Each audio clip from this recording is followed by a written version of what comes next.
Hello, everyone. Hello. We are just notifying viewers that we are going live right now. So we are just going to give it a couple minutes and get a few people on here. Hi, Deborah. Thanks for joining us. Basketball. How you doing, Sarah? Hello. Thank you so much, Deborah, being a subscriber. Janet, welcome. Collie, I think it's Collie. Skay Garrett, thank you so much. Hey, Punk Rock, glad you joined us. So we did, last week we talked about Nina, Leah, thank you. Our daughter had moved out, so we have an extra guest bedroom upstairs, and we are currently working on making it into somewhat of a studio slash whatever, so that we can not be so squished together on the couch. And but this is nice too. Yeah. So Hi, Rebecca. Hello, back to you. And then we can hopefully, I won't have to scroll through my phone. We'll have it set up on a laptop and stuff, because our lives have been getting pretty big and a lot of questions, and we really like doing the recaps. I will only be on a few minutes. I'm boarding a plane. Love to, have fun on your trip. It looks like a great trip. Yep. But yeah, so then we will hopefully have like a little bit better of a setup, because right now it's just been crazy cold where I live. Oh, we've been having a heat wave here. It's been nuts. Like, well, I think we had our very first 90-degree day in October here in Utah. So it's just been nuts, but the mountains are beautiful, which we haven't even gone on a mountain drive yet. We need to do that. Yeah. So maybe do a live up the mountain. Yeah. Are you in Utah, Rebecca? Because you said my state. Yeah. So yeah, this is going to be the recap on season 19, episode 4.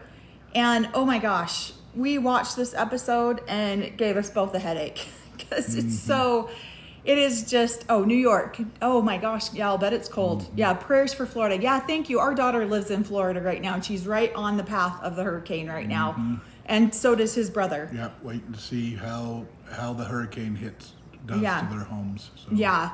Can't wait to ask, do we think Robin's convo with Cody was staged for TV or sincere? Oh, Scotland. Hi, Scotland. How are you? Yep. It's a bucket list item for Cory. Yeah, we have a lot of opinions about that. We watched this late last night. So the show comes on at 11 p.m. for us on Sunday night, and we're done about 12:30-ish. Yeah, there is so many. Thank you so much, Kelly. There is so much going on in this episode. Deborah says, I'm in Florida as well, live in the Pinellas County. Where is supposed to hit? Oh, see, I don't know. I don't know what county our daughter lives in. She lives close to Tampa. His brother lives in Tampa, and she lives in Lakeland area. I have 2 daughters in the Florida. Oh man, hopefully they're. Yep. Yeah, so many prayers for those people. We just got off the phone with her a little while ago. Diane Johnson. Fortunately, she's in Pennsylvania right now, at her mother-in-law's house. But yeah, congrats, Diane. Thank you so much, Diane. You're so sweet. Thank you. But yeah, she wants to go home and see what damages happening to her house there. She she built a home there. But Tampa is Hillsborough and Lakeland. Yep, so she's in Lakeland, in Lake County. Yeah. So prayers for you guys. Please be super safe, and hopefully you've got stocked up on water and stuff. So this episode, we have so many different thoughts about this, and Cory has been going off about it. I'm like, can you please save this for the live? Because this is the most he's talked in a hot minute. And so I really want to hear what he has to say about the Robin situation. You know, we both actually had a lot of empathy for Robin. Yeah. This was the first episode I ever had. I've had. Oh, dang it. So there's some empathy there. Yeah. Because I did know her bio dad, and I feel bad for her. She had a great second dad. He's a good guy. But I did know her bio dad, so. Yeah. And so it is hard when you know the backstory and the back situation, and you know, and you really do want to give her the benefit of the doubt. You guys should host a tell-all. I don't know how that would go. I think that I told Cory, don't let me swear and I'll make sure you don't swear, because we tend to, but now she's married to her dad. Yeah. That's what we were discussing, that, yeah, she married, and we tend to do that. In psychological anything, we will tend to attract one or more of our parents, and we tend to marry somebody who is behavioral, just like their parents. I'm so sick of Cody acting like he has no clue why his kids aren't interested. Okay, that's just so disgusting to me. It really is. So this is one of, I've said in the past lives that I really want to point out some of the beautiful things about polygamy, because it's so easy to see all of the crap. And, this is one of the things that is very beautiful. Is the fact, Deborah says, I think it was crocodile tears and the fight was staged. We absolutely think the fight was staged. And maybe it wasn't staged, but it was reenacted maybe from a previous conversation. I 100% don't feel like that was real at all. And so, but one of the beautiful things about this is that Robin did want to be a part of this moment. And it wasn't Robin at Solomon's birth. Yeah. Her stepdad was. Yeah. And so it's really sweet to me to watch Robin really do try to stand in, but in the scenes, you can see some of the looks. Yep. And some of the tension. And one of the things I wanted to point out was Isabel. You could tell that she wanted to be happy and sweet that Robin was there to help McKelty, but at the same time, she did the whole, thanks. And so many times I've experienced that, where you've been in a room and you could cut the tension with a knife. Yep. Especially with plural wives. And that's how we grew up. So, I mean, what you're seeing here in this scene, it's like that was every day. There was a wife frustrated, or they were being cordial with each other, but there was something else going on in the background. So an ulterior motive. Yeah. So. Yeah, and so watching Isabel's face in this particular portion of the video was very telling for me, because she was definitely doing the, thank you for loving on my sister, and then, I want to be nice to you, but I struggle with you. And so, and it is very sweet when sister wives can show up for each other in ways, because you can't always be in 10, especially when you have multiple children, you can't be in multiple places at once. And so, and I know that Robin and Christine alternated days so that they could both have an opportunity to be there and not be on top of each other. And that's actually really sweet. One of the things that I really appreciated Janelle taking the time to thank Robin for being there too, and appreciate it. Somebody says if the original taping had him going off about Garrison, they probably retaped it to not look. I definitely feel like that might have been staged. And Cory's first comment last night when he saw that was, when did they film that? Yeah. Was that filmed recently, or was that filmed? And so I do have to say, I 100%. I don't know. Yeah, I 100% agree. Curious. Yeah, all of our commentary is for entertainment purposes only. We do not know. We are guessing, as we have a little bit of insight, but we do not know factually. But it was just curious to me. I'm curious when that taping was done. Yeah. So. Yeah, it seemed a little fishy to me. It definitely felt staged. But you could see the look on Robin's face when she walked into the bedroom and Christine was sitting there and McKelty's like, "Oh, hi, Robin." You could see how awkward she felt, how uncomfortable she felt. That happens all the time. All the time. Yeah. I had a little brother be born to another wife. My mom and I went over there, and I was just oblivious, just going, I'm pregnant with my own first child. And oh my gosh, it was so uncomfortable. And so you can tell they're trying to be nice for the kids. But yeah, Isabel's face when she looks at Robin and talks gave so much away about what was happening in that moment. And then it just, Robin is very genuine, very caring. I did have a lot of empathy for Robin during this scene, because I feel that she, we're taught all the wonderful things about polygamy and all the blessings that we're going to have. And that's what you aspire to live up to, whether you do it or not. That's what you're wanting to do. And so when it doesn't turn out as magical as it's painted to you as a small child, then you wonder what you did wrong. That's what I see happening here, is she doesn't know what she did wrong, even though it feels like we can see it from the outside perspective, like what in the heck is happening? But when you're a little girl and you're in your Sunday school classes or your young women's or your young men's, it is painted this wonderful rainbows and roses and butterflies lifestyle. And then you get in it and it's not what you think it is. And then you think maybe you did something wrong. And so I understand where Robin's coming from in that regard. So yeah, somebody says Robin's dad wasn't around yet. She took her kids from their dad and now taking Cody away from him. Yeah, we tend to repeat patterns until we learn how to do better. We will repeat what we don't, those negative patterns you grew up with. Yeah. Until you go, wait a minute, that's not what I want in my life. But sometimes people aren't even aware and continually do it. So. Yeah, and we just have the video playing in the background because it gives us, like, we took notes and stuff, but we just have it playing in the background so that we can keep on track with it. One thing I did really appreciate this. I know Tony has gotten so much grief from people.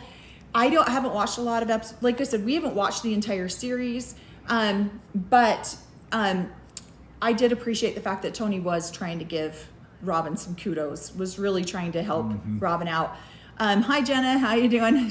I think her grief of losing this ideal is authentic. That's always hard. It is, because when we're small kids, we are literally painted this picture. So Robin's in the comments in the Facebook group, so she knows how the fans feel about her. Oh, okay. Yeah. I'm a part of one Facebook group. It's, the one that Punk Rock Polygamist runs. And so I don't get on Facebook a lot when it comes to this because I just have too many family members that are in the polygamy situation still. So I try to be a lot more careful. So now that we've got a bunch of people, let's just hurry and reintroduce ourselves. Yeah. So we were both born and raised in the AUB. We do not practice polygamy. We never have practiced polygamy. My dad is the current prophet. I was born and raised in the polygamist group, and I got married into the polygamist group, had 3 children, and then got divorced. And then we got married. Yep. I was born in AUB down here in Utah, then at a young age moved up to Montana. Yeah. My dad was also a polygamist, had 9 wives and 27 biological kids, and then a whole bunch of other ones. So I think 36 altogether that were raised in 2 houses next to each other. But by the time I became an adult, I had no interest in being a polygamist, had no interest in being in the community, and left. Left with my papers and moved down here and met Melanie. It was amazing. Yeah. And then I asked him out, and we ended up getting married. Yeah. So Robin's car scene. I feel like Robin's car scene was very genuine. She really did have a really good experience with that. And I think it does make her miss she maybe got a little melancholy about it, because she really does miss that, It's amazing being around little babies, and that's a bonding moment, yeah, babies will give you hope for the future. Yep. And even when everything seems bleak and hard, babies will give you hope for the future. And so I hope that that's what she's seeing here. I hope maybe and she does look very pretty in the car scene. Yeah. I know, I thought that same thing too. Okay, so I'm trying to get all the yummies out about Robin at the very beginning. So oh my gosh, so that we're not like, I just literally want this man. All of Cody's grandkids are on the East Coast now. Yeah. Yeah, honestly, so my dad has some grandbabies he's never met. My siblings don't take them around him at all. So we absolutely understand that. What do you think about Cody not being able to be away for more than 2 days, but Robin can be away for 7? I think it's disgusting. Yeah, I think it's absolutely disgusting. That's one of probably the main problems. Yeah. Really is one of the main problems with his family. That's why his family is falling apart. Yep. So. Yep. Is because he is just absolutely not being responsible or accountable about anything that he's doing. And so, yeah, so now he's talking about his wives, talking about their fight scene was actually taped recently. Yeah, it does seem that way to us, because honestly, that was literally the first thing out of Cory's mouth. When was that filmed? That does not look like it was filmed 2 years ago. And so do I think Robin, it does have a genuine heart and is genuinely, I do. I think she really does want all of these things, but that's because she was groomed to want all of these things. Yeah. But then she also was groomed to have control and be the only person in charge. And we see that all the time. This whole Thanksgiving scene, I literally was like yelling at the TV, because he's like, Cody comes in and he's like, okay, so we've now gone from babies to Thanksgiving. And Cody's like, we don't want Mary over because I can't be affectionate towards Robin when Mary's here. So now I don't have an affection with Mary. I don't have an affection with Robin. When the hell did this all become about him? I mean, we haven't watched all the seasons, but apparently it's been a while. I thought that, I mean, and I could be wrong, but if the four wives agreed not to be affectionate when they're all around, then that was an agreement between the four wives. And kudos to Robin for still keeping that agreement, but he's a selfish man. Yeah.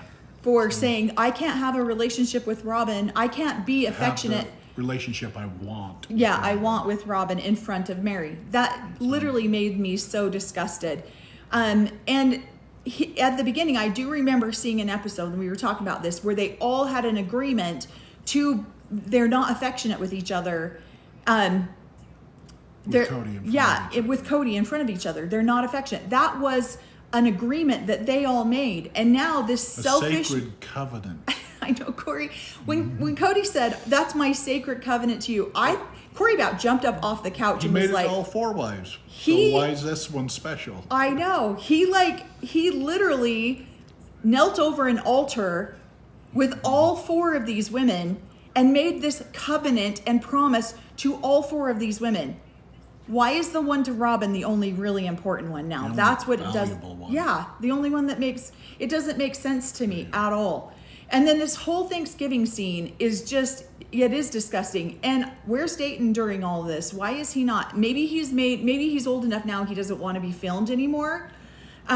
It's messed up how he keeps saying he didn't love the kids' moms while they were mad. Yeah, like, oh my gosh, we have so much to say about There's a whole scene on that one where I was just like, we should wait probably till the scene. I don't know. No, go talk about it. So basically he says in the beginning of the scene, they're mad at me because I didn't love them as much as I loved you. And then McKelty was it McKelty that's telling lies or gossiping that I didn't love. Well, you just said that. That is what you just said, is that I didn't love the other mothers as much as I loved Robin.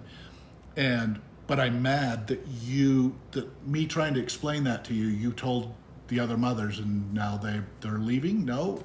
You told the other mothers that on TV. On international television, you said you didn't love their mothers. And and I love Janelle called him out. He's just he's a gossip too. Yeah. That's a bad thing. What? Because I turned around and told my mother, who I love, that Dad, hey Dad, on national television, hey Mom, Dad said on national television he never loved you. That's so disgusting. Yeah. What's interesting too about this Thanksgiving scene is I remember I just got all my home videos digitalized recently, and we pulled up an old video of my entire family when I was like 14 or 15 at Thanksgiving. And my dad is in one of the rooms and he's filming and he's flirting with my mom a little bit. You can kind of see a little bit of the flirtation. Well, the princess wife at the time, she comes walking out of the bathroom and sees it. Oh my gosh. It was horrible. And so, but she was the one who loved her sister wives. She was the one who knew how to live polygamy because she, who knows why she thought she did. But she was the one who knew how to do all of these things. And then she comes out of the bathroom, and my dad instantly, like you can see him get all staunchy with the video camera. And then he's like, oh, hi, and says hi to her. And she just mean mugs the shit out of him.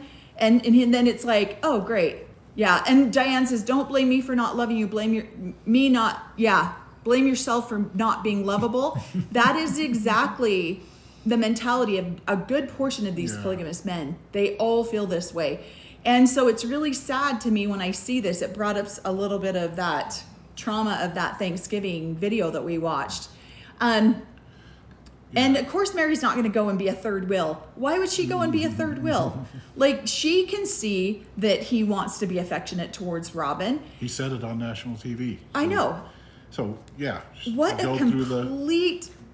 Yeah. Thing, so. He is a complete... I want to say so many different things. But it breaks my heart that he absolutely disregards these women like they don't even matter. He made a covenant, a sacred covenant to all four of them over an altar. I love that Christine... What? Go ahead. No, go. I love that Christine... Oh, thanks, Punk Rock. Appreciate you joining us. Come back if we're still on when you land.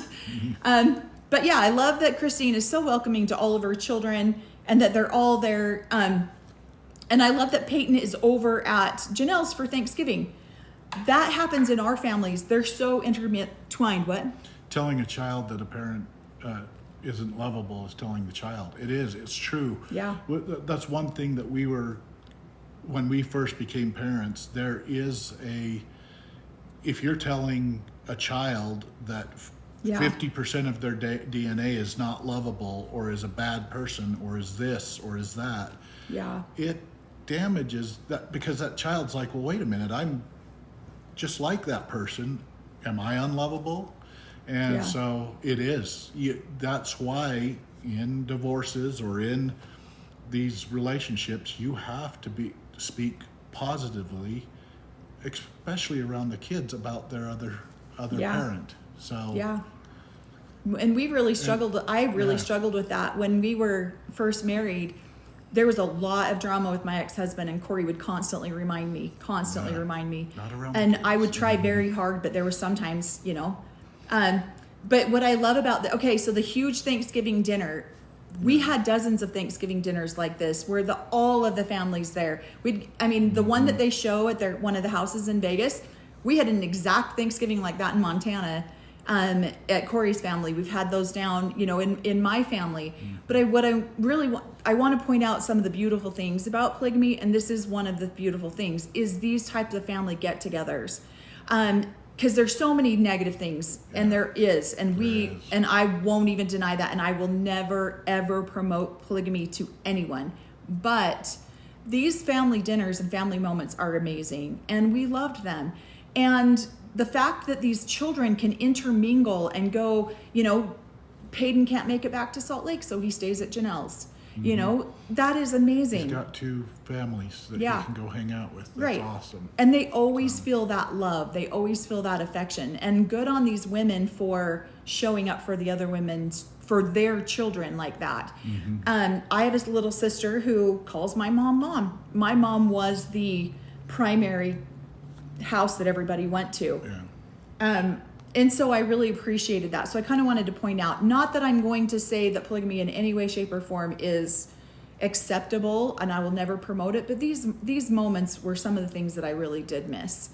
And so I feel so sad for these children. At least they're finding times with each other now, that they can get together for dinners and stuff now. It's also something we've tried to create in our family. So everybody's welcome. If somebody doesn't have a place to go, my brothers live down here with me. They come over, their families come over. We try to make it big get-togethers, games, having fun, joking around, playing outside games, just enjoying each other's company. This is something that we enjoyed and that we've tried to incorporate in our life and marriage after. And people will say to us all the time, I don't want to interrupt your family get-together. Absolutely not. We're both the oldest. And so we have just always created an environment in our home that has always been, if you don't have anywhere to go, here's where you can land. And so one of the things that Cody talks about in this part of the scene too is that there's only 7 of them, which for a lot of families is really big, but for a polygamous family, that's extremely small. And how he talks about we all have this mutual respect for each other. One of the things that literally drives me crazy about this man, and maybe one day I'll see him face to face and I'm going to tell him straight up to his face, what in the heck are you doing?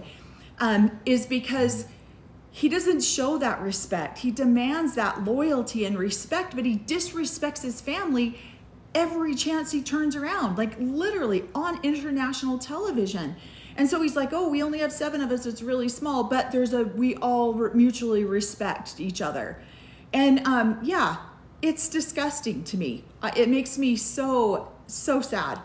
And I love Mary doesn't need to tell anybody. I guess I did jump the gun on Mary getting her release at the very beginning, because that showed up at the end of this episode saying, yeah, we're completely separate now. Mm-hmm. And I saw that and I was like, oh yeah, guess I did jump the gun on that. But yeah, they did get that.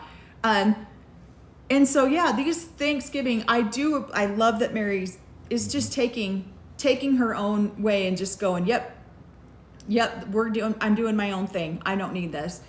And so I do agree with a lot of the under talk that babies are magical and that they are bringing the family together. I do think that healed a little bit.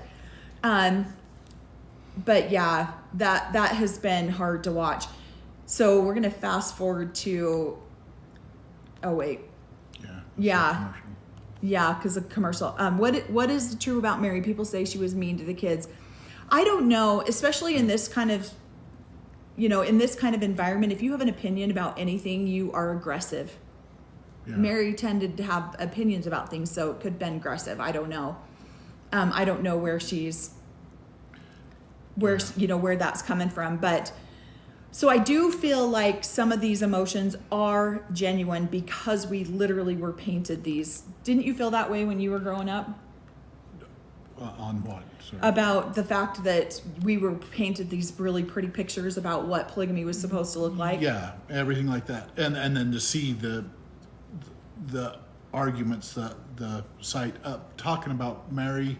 I grew up in a house with 9 women, you know what I mean? And yes, there were times that some of the mothers were not in a good mood. They were angry at you. They said things, but there were other times when they apologized and loved on you and took care of you. And so I have yes, I could sit there and say, oh, there was moments when I wasn't treated right as a kid by certain mothers, but we work things out, especially as I become a young adult and an adult where I appreciate my mothers. I appreciated each and every one of my mothers for certain things that they taught me, took care of me.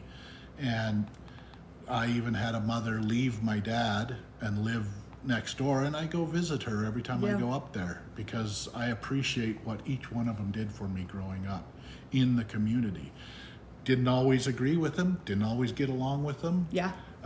But I appreciated them, and I appreciated I have been welcomed into each one of their homes. So yeah.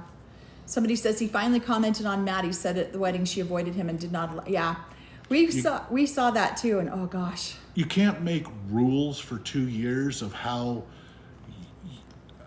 you're going to have access to you as a father. Mm-hmm. You can't come over and access me as a father, access my emotions, here's all the rules to be able to hang out with me, to hang out with the family, the singular family.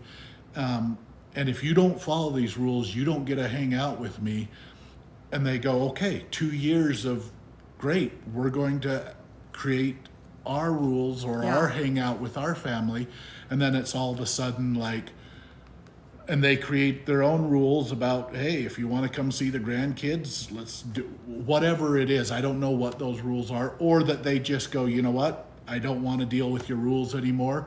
Well, those rules aren't there anymore. Hey, I've moved on. Yeah. So if you Has he called them? Has he talked to them? Said, my rules aren't as strict anymore for you to be able to communicate with me and hang out? Yeah. I don't know. And maybe I'm if he not in showed there. those kids even an ounce of respect Exactly. and loyalty, he would get that in return. Yeah. He gets some respect and loyalty back. He's the dad, be the dad. Okay, that's so funny because one time I called my dad a son of a bitch and he was livid. And he was like, I'm the dad. You have to respect me just because I'm the dad.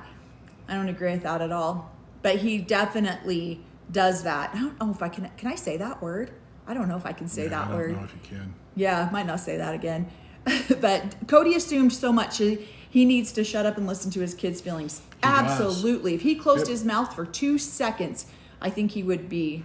If he would bring down his pride a little bit and just listen to what they're saying and look at the hurt behind it, and give a full apology instead of a half-assed apology. Sorry. Then I think that would do a lot for healing. But he needs to hear what his kids, and he's sitting there, I have to defend. Robin, you need to shut up for a minute and listen to what they say and get all through it and apologize for your actions and your part in this. But he is way more prideful than I am, I guess. Well, I thought I was a prideful man. Well, this whole conversation about them arguing and fighting really, I mean, the triggering, I mean, good Lord, how old are you, man? And you're so triggered that you can't have a conversation with your child? That makes no sense to me. It makes me so angry. And he's feeling betrayed. How do you think those children feel when you're on international television saying you never loved their mother? That you didn't love that you're frustrated with them for and this or that, or they're not following this rule, he gives them a list that they get to hear on this, and then when they start to talk to him, then he shuts it down because you can't be disrespectful to me or to Robin. Right. Well, end of conversation then. Yeah. And so then they don't even get to voice how they're feeling about it. And this really did trigger me a lot because, you know, I'm currently a little estranged from my dad. And this last week, somebody asked him what he thought about my podcast. And his comment was, she's a liar. Instead of ever picking up the phone and even calling me or talking to me and saying, hey, what's going on? Why do you feel like you need to do this? Why do you feel like you need to have this? Whatever it is. That's his only comment. She's a liar. And no, I'm not. Okay, let's see. Well, go ahead. Just have a conversation. That's the trick. Have a conversation. Pick up the phone and have that conversation. Well, and I love this too. Maddie needs to put her kids first. Good for her for keeping them away. Absolutely. Kudos to Maddie so much. There might be a little bit of a list that Cody has to follow to become a grandpa again. Right. Oh. Why doesn't he call and ask what that list is? They all had to get the COVID rule list. Why doesn't he have to call and get the list of items what do I need to do to be a grandparent? To be a grandpa. To be in your children's lives, what rules do I need to follow? Exactly. Yeah. After parents divorce, kids want to talk to their parents for understanding. Sometimes it happens. Amen.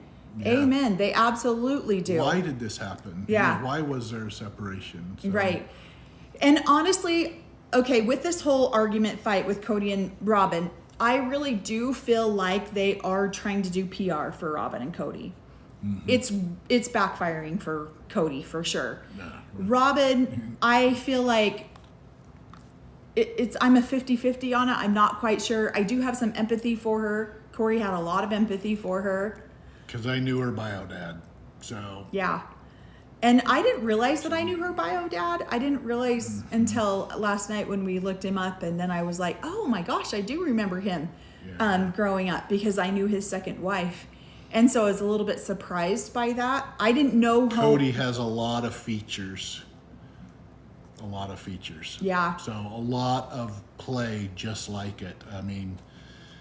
Yeah. So. Yeah. The other wife that wasn't lovable. Well, those kids weren't lovable. So many identical behaviors. That's why she's going, what the crap? What have we created? So. As Mary said, karma is a B word, and Cody is feeling it. He absolutely is.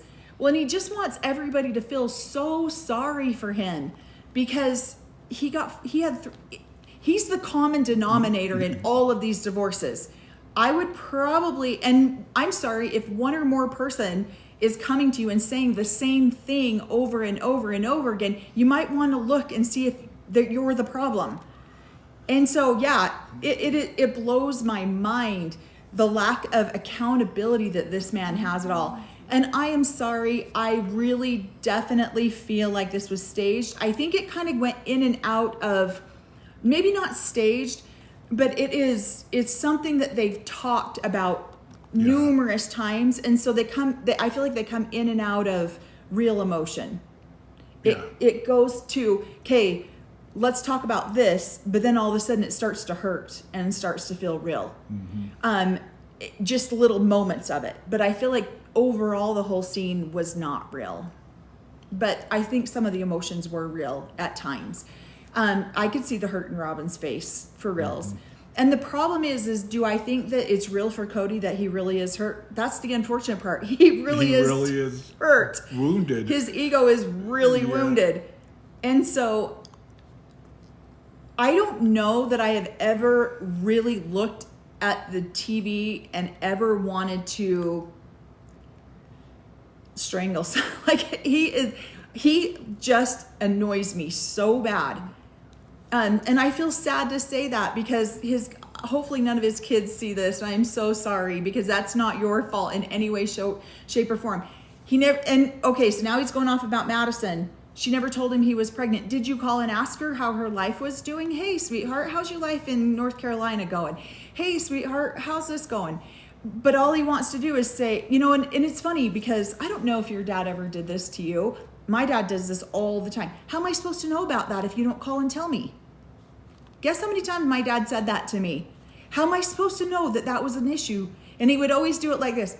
How am I supposed to know about that, sweetheart, if you don't call and let me know? I need to know what's happening with your family in order for me to have any clue. You need to call me and tell me these things. Huge families, isn't it? Yeah, or here's the other one. Your mom never let me know about that. Why didn't your mom call and tell me about that? I am so mad that your mom didn't tell me about your life. Instead of him actually taking responsibility and making a phone call. You know what I mean? So he's giving us information there. Additionally, she got his last name. Bio dad is Mark, stepdad is Sullivan. Yeah. Yeah, so her bio dad is Robert Mark and her stepdad is... I can't say his full name. I mean, it was already printed all over in a million magazines. I don't think it cares. I don't think it matters. Yeah. Yeah. And so it's... Okay, so now what's funny is... I will spill the tea on how I know her bio dad and how he's connected with my family. Oh, it's so bad. So fun. Bad. Oh. Their family had a huge falling out with Robin's bio dad. Huge falling out. Well, and it's kind of, His dad and Robin's bio dad used to be partners. Yeah.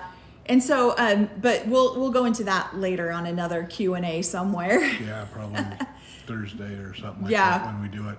So. Yeah. And so, so when he talks about spreading gossip, I love Janelle called him out on it. That was one of my favorite. Hey. Yeah, and honestly, it's because you were doing the same thing, buddy. And here's the biggest thing in polygamy: men will pit women against women, children against children, so that they don't have to deal with it, because they already have so much on their plate that they're dealing with. They'll be like, I didn't even do that. So-and-so did that. And then you've got these two women pitted against each other. And if they're mad at each other, they are not mad at him. And so therefore, that's what they're doing. He takes zero accountability. And I think the reason this lights me up so bad right now is that my dad is exactly the same way. And my dad is actually the leader of the AUB. And my dad is exactly this exact same way. Yeah, there are so many men that have similar traits throughout the AUB. It's their way of trying to create peace, which does not create peace within their family. Right. So, man, I gotta get my glasses. I know. On. I can't see half of these things. It's okay. Honestly, it's fine. We're trying to, but what he says on here is, I'll have a conversation with you, but just not with the contempt. I don't know, on these personal interviews on this show, who speaks with the most contempt in their voice. I don't hear it from Janelle. I don't hear it from Christine. I very seldom hear anything like that from Mary. Robin has a way of keeping very sweet when she talks about it, so you can't necessarily hear the contempt in it. The person who does the most contempt in their voice, in their demeanor, in their conversation is this man who is Cody. complaining about the fact that these kids are calling him with contempt. And I've done it. I've picked up the phone and called my dad and yelled at him many times, many times. And I will love those children if they will allow me to do it in the meantime. So I feel like if they don't give me rules that I have to follow, right? Man, that sucks when you get rules back on how your relationship is going to be, because you have a lot of times growing up in this, you have rules to be a part of the family or a part of have a relationship with your dad or your moms or whatever. But when you become an adult and start to create your own life and implement rules, sometimes, I don't know, sometimes those parents react to it, especially when you give them their own rules back. So. Right. If they gave him a list, I would literally, that would be amazing. Mary, if you see this, please make a list. Like, she's been doing some really good reels lately. Please make a list of what they would need to do to be back in their lives. And then, okay, and so here's one thing that, Robin played a role in Ig's daughter's surgery. Absolutely. The fact that he could not go to that surgery is just disgusting. If she was this passionate about having him go to the surgery, that's when it should have happened, not when they got all the fallout from it. So that's why I think, and it gets my opinion, that they staged this. Is because this is how she should have been acting when there's a daughter going under surgery. She should have go take care, go help that family. So it should have been this important to her then at that point too. So I don't know if it's the snowflakes or whatever it is, but this was the first time in 19 episodes that there is a glistening teardrop. So I have empathy for that. I really do feel like this is a PR campaign mostly to try to clean up their personas of whatever the public thinks about them. Or something that might have been said that they needed. And I do feel, that's what I'm saying, I see genuine glimpses of truth in it. I see genuine hurt and genuine, I really do feel like she does want things to be that way, but they're just not that way. And so, and then when she talks about her, okay, here's where I really take issue too. When she talks about her bio dad not showing up and being there for her, and she asks him why, but then she kept her children away from their bio dad. From day one, she forced her children to call Cody dad. Then she goes as far, my dad married 2 women back to back that had 3 children each. He did not marry them legally to adopt those children. Why is it so important that she be the legal wife to, And so there is literally she started this from day one. And now she's over here preaching something that she literally did not practice with her first 3 children. They absolutely should have had a relationship with their father. I had 3 children. What is with the magic with 3? I had 3 children when we got married, and I have never, ever told my children to call him dad like that. Ever. If they have chosen to call him dad, it's because they made that choice, not because I ever. And we had never discussed having adoption. Like, evil stepfather's my favorite. So I liked being called evil stepfather. In my son's phone, he has him as evil stepfather. And I am I can't remember what he put me in there, but I'm like the high incubator. I'm the incubator, and he's the evil stepfather. So so funny. My kids have a really great sense of humor about it, but they adore him, and they have called him dad on and off. And I even spent a couple Christmases with my brother husband. He did. Because I wanted the kids to be able to have Dad over here to do it. So he doesn't spend Christmases now. The 3 olders have all grown up. Yeah, our youngest, my youngest with him is 26 now. Yeah. But he literally spent very many holidays over here with us. One night, one Christmas Eve, I was like, do not let him spend the night. And he goes downstairs, comes back up. He's spending the night. Son of a gun. I was so mad. I'm like, what did you do? I said no. But the problem is that my children wanted him around, and the only real... And that this is a safe place. This was a safe place for them to be, because, he turned into quite... And so I have a way better relationship with my brother husband than she does with her ex-husband, so I do. Yeah, I get frustrated because... I know you're watching me. Hi. Yeah, alcohol gets involved, and then things get hurtful when he drinks, and he drinks a lot. And so I had a really hard time with him being around when he was drinking. But this guy over here was like, oh, spend the night. Let's see what we can do. Well, the kids asked if he could, and I'm like, absolutely. Yeah. The youngest kid's getting more attention than than other kids in the AB. Yeah, it's very true. Would you say that? Say what? The younger kids get more attention as they get older. Yeah, there's a lot of kids at the beginning. There's a lot, and I mean, older kids first, second might get some good attention. Then when all the kids come in, it's less time, less attention, and then when the last couple kids are around, they're going to get the most attention again. Right. And probably the kinder parent, less frustrated parent. So. Right. So. But it's true. It's almost like when you hit a certain age, and my dad has literally said this to me, to my face, multiple times, not just once. Oh, good, I don't have to worry about you anymore. You're over 18. I don't have to worry about you anymore. And so he literally... You're 17. Yeah, I was 17 when I got married. 8 days into 17 when I got married. And he literally just, he doesn't care. For him, it's like check, check, check. And so they don't really, we will forever be parents to our children. Our oldest is 32. He can come home and crash on the couch and do whatever he wants to, because this is his home, and we want that to be. And so are the older kids forced to parent the younger kids? Absolutely. I was the oldest, and I 100% was the mother to those kids. Okay, so this whole conversation, what, go ahead. I was a good brother to my brothers and sisters. Yeah. I've changed diapers. I was a good guy. Yeah. I had 6 or 5 little brothers. So I helped watch them, learned how to change diapers when I was young. Yeah. So. Yeah.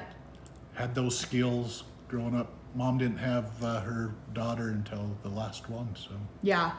So one of the things that really frustrates the crap out of me about this one is the fact he's so smug when he says it.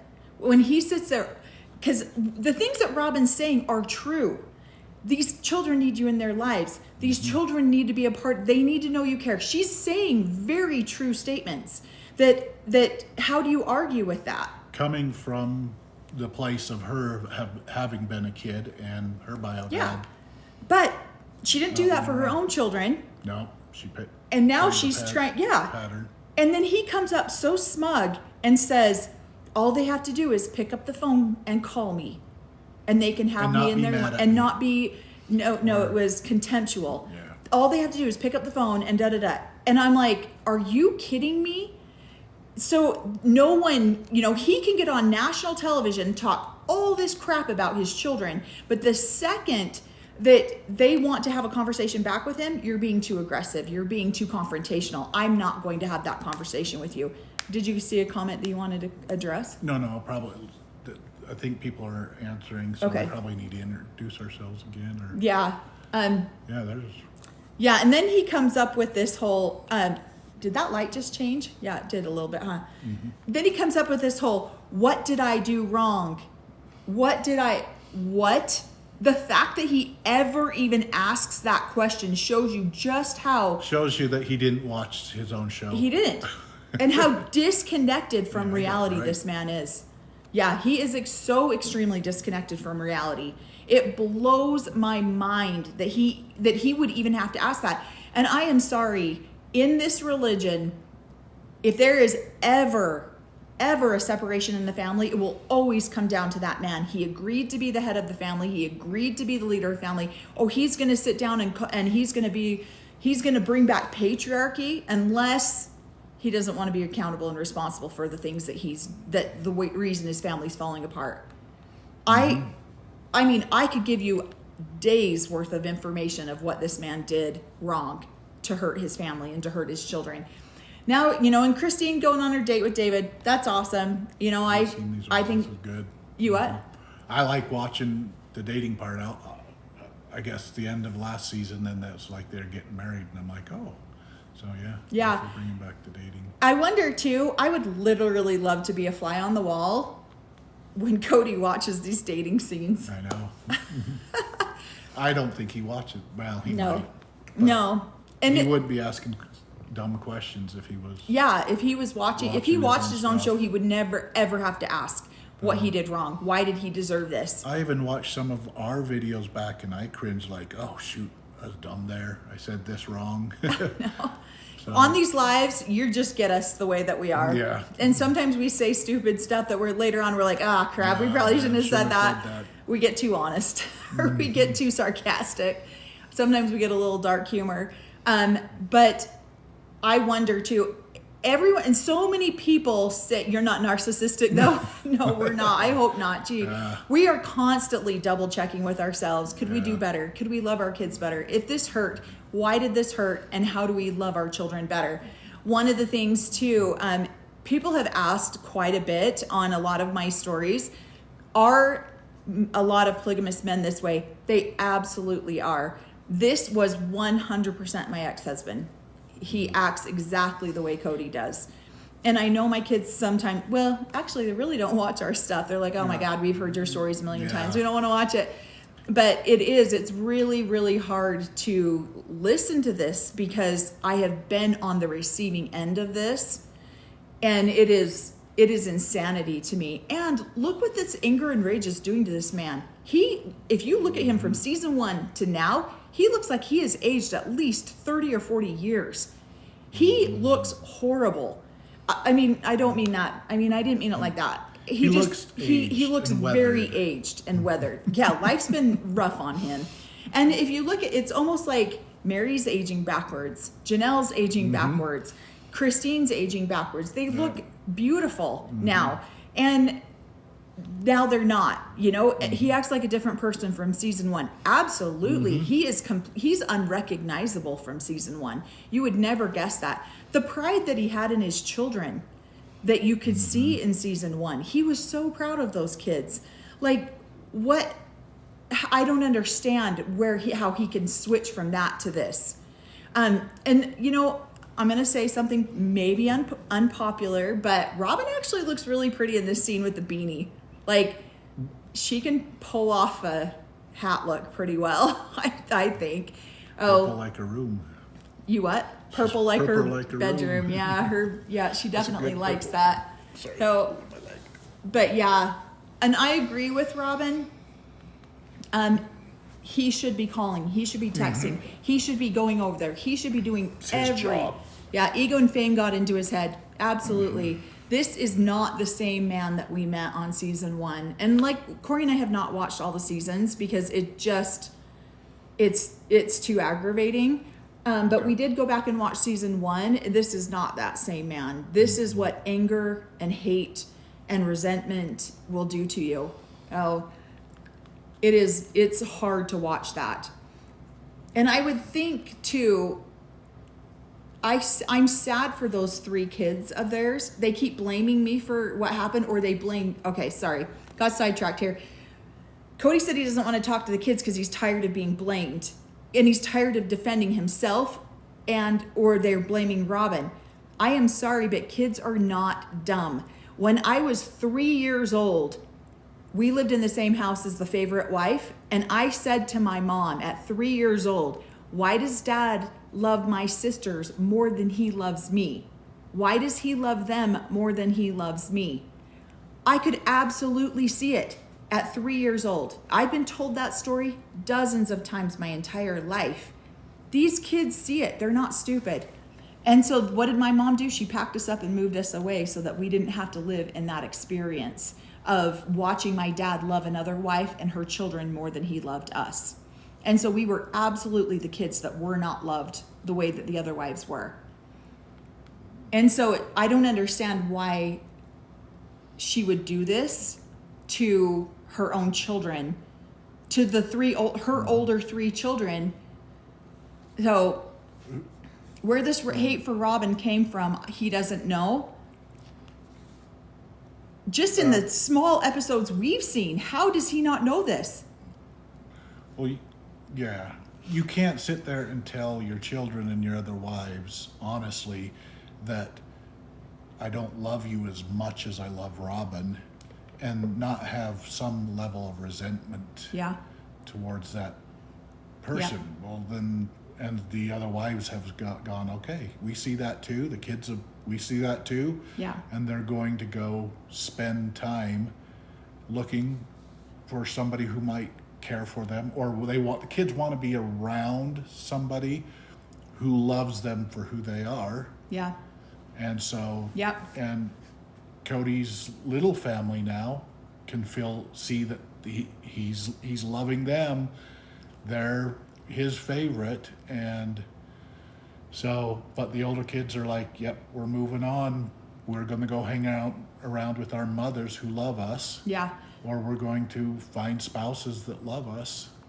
And that's polygamy 101. You don't have favorites. Christine has already said that a dozen times. I've heard her say it in a couple of them. You cannot have favorites. Oh, thank you. Thank you, N. Montema. Thank you so much for the gift. Yep. You cannot have favorites when you live this lifestyle.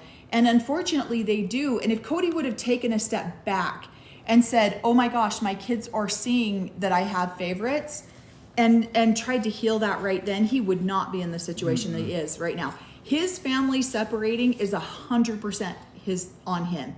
No one else. He should have been talking to the kids the minute that there's frustrations. He's let this 2 years, he was putting down his rules and get out of the house, do this, do that. This is my house. You don't come into my house and talk. He was doing all of these things, but not sitting down and having a conversation. Yeah. And now he's being told that he sees that he needs that conversation, because when he's showing up at places, people are just like, yeah, I'm done with that energy, and are walking away and don't want the grandbabies to know that they're not the favorite grandbabies. Yeah. One thing too that is so hard that I've seen, like my dad just recently got remarried and has a younger girl. And my little sister's always been the baby, the sweetheart, always been his youngest. And then he gets together with my little sister and says, and he bragged about her to everyone all the time. Oh, this is my baby. This is my sweetheart. The way that you would see Cody do this with Truly. And he would say, oh, this is my sweetheart. Somebody just made this comment, which is why I'm referring to this. And so she's like, remember when I was your sweetie? And my dad would say this to my little sister all the time. Well, then he got remarried and marries a woman with a 11 or 12-year-old. And she now becomes that.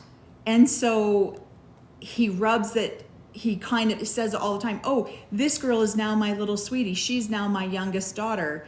And my little sister's like, what? It's heartbreaking to watch. And he doesn't even see how hurtful and harmful those comments can be. Let's see. Robin didn't want the OG kids at the Xmas, and yet she complained that Alice's family's Xmas had to wait. Yeah. Who's that's Alice? Her mom. Alice is Robin's mom. Oh. And that's what you were saying in the last live. The things that they're saying and the things that they're doing are not in alignment. And so that's when you can tell, Christine's actions, Mary's actions, Janelle's actions, they're saying what they believe about their children, and then they are acting upon it. Yeah. What you hear Cody and Robin say do not align with what they do. Yeah. And you can see that. They're saying, I don't want a relationship with Cody and Robin, and they're creating that. Yeah. Where those guys, Robin's saying, I want a relationship with these guys. And I guess in this scene where she goes up there, that could be the case. Yeah. But it's not the case with Cody. It's not something he's wanting to create. So yeah, I think one of the dumbest things I'd ever heard said on television before was treat him like your best customer. That's been trumped now. The dumbest thing I've ever heard on this show is the only thing I'm guilty of is not loving your mother the way I love Robin. What? And you wonder why your children don't love you. The only thing that I'm guilty of is not loving their mother the way I love Robin. Who says that? That is straight up insanity.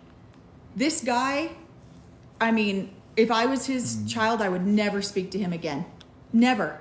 You do not get on international television and say, I'm not guilty of anything other than not falling madly, deeply in love with you, your mother. Because what does that say? We go right back to what it says about that child's 50% of that mother. How do you say that? How do you say that, and honestly, just like what I've been, I've said this in so many other lives. Now my train of thought just left. No, I know, I'm reading it. I know, I just read a comment and I lost my train of thought. Cody doesn't know what love is. He doesn't. He thinks he does, which this might be love, but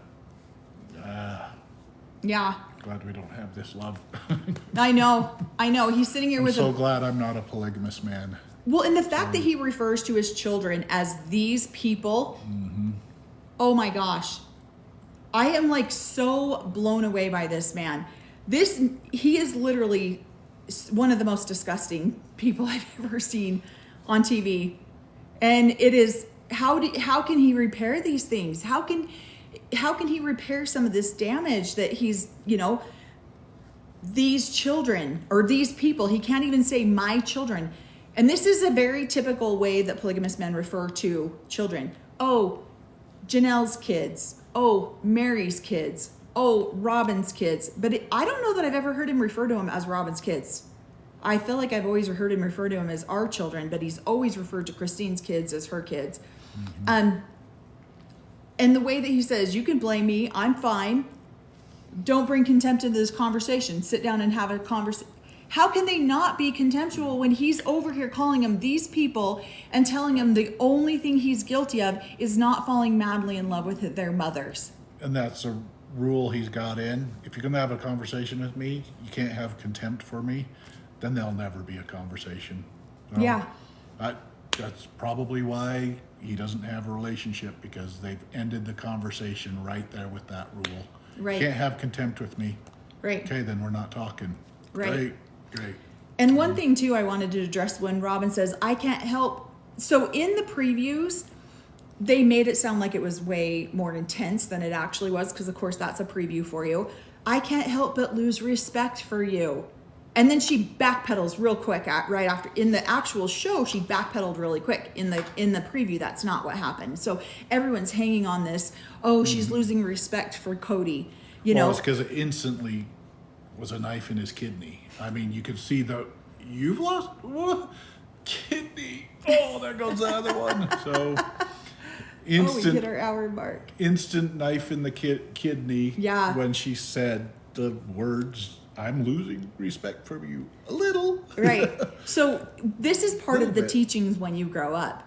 One of the things that I was absolutely taught was the way your husband treats another wife, then you watch that and you either respect him because he respects them, or you whatever. And so when I saw that scene on the preview, I was thinking, oh, that's the teachings that we were taught, is that you have more respect for him when he runs his family righteously, or his family's in harmony with him because he's being a good steward over his family. He's being a good, head of the family, whatever it is. And when he's not, and he's acting like this, then yeah, you would lose respect for him. And that's just part of what we were taught growing up. If you watch a man treat his wife disrespectfully, you have every right to lose respect for him. And so I thought the show was going to go there with it, with all the previews. And then we get here and I'm like, that is not at all what happened. She said that and he jumped her and she backed up in 2 seconds. And I was just like, are you kidding me right now? And so she enables this man to act this way. And, maybe that's treating him like your best customer because the customer is always right. I don't know. What do you think? It's a pretty good line. Thanks, babe. But yeah, I don't understand that. It's all complicated. I can't make sense of it, he says. Really? Yeah. She needed to hold her ground with that and say, I don't respect the way that you are treating your family right now. I can't respect you. But when she feeds into his ego, she is enabling him to be the way he is.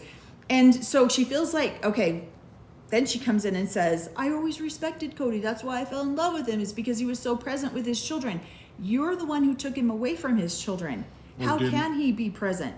Or when he was going down the road of ignoring, she didn't jump in and stop it. If that's one. She let him stay the extra 10 minutes at his house.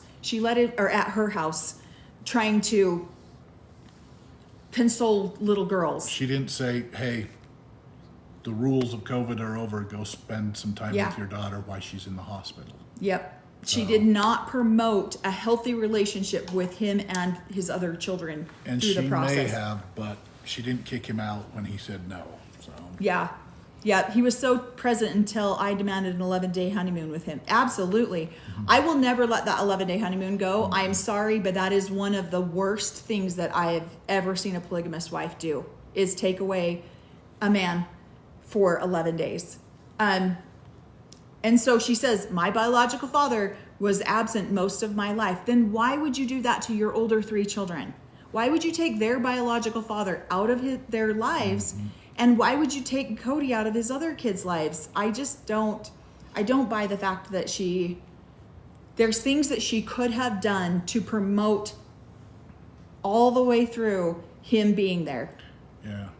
So and I haven't been up to Montana for... Thank you, Jamie. Almost a year and a half, so I don't know if is it Garrison? What's her oldest son? Oh, Dayton. I don't know if he's up there.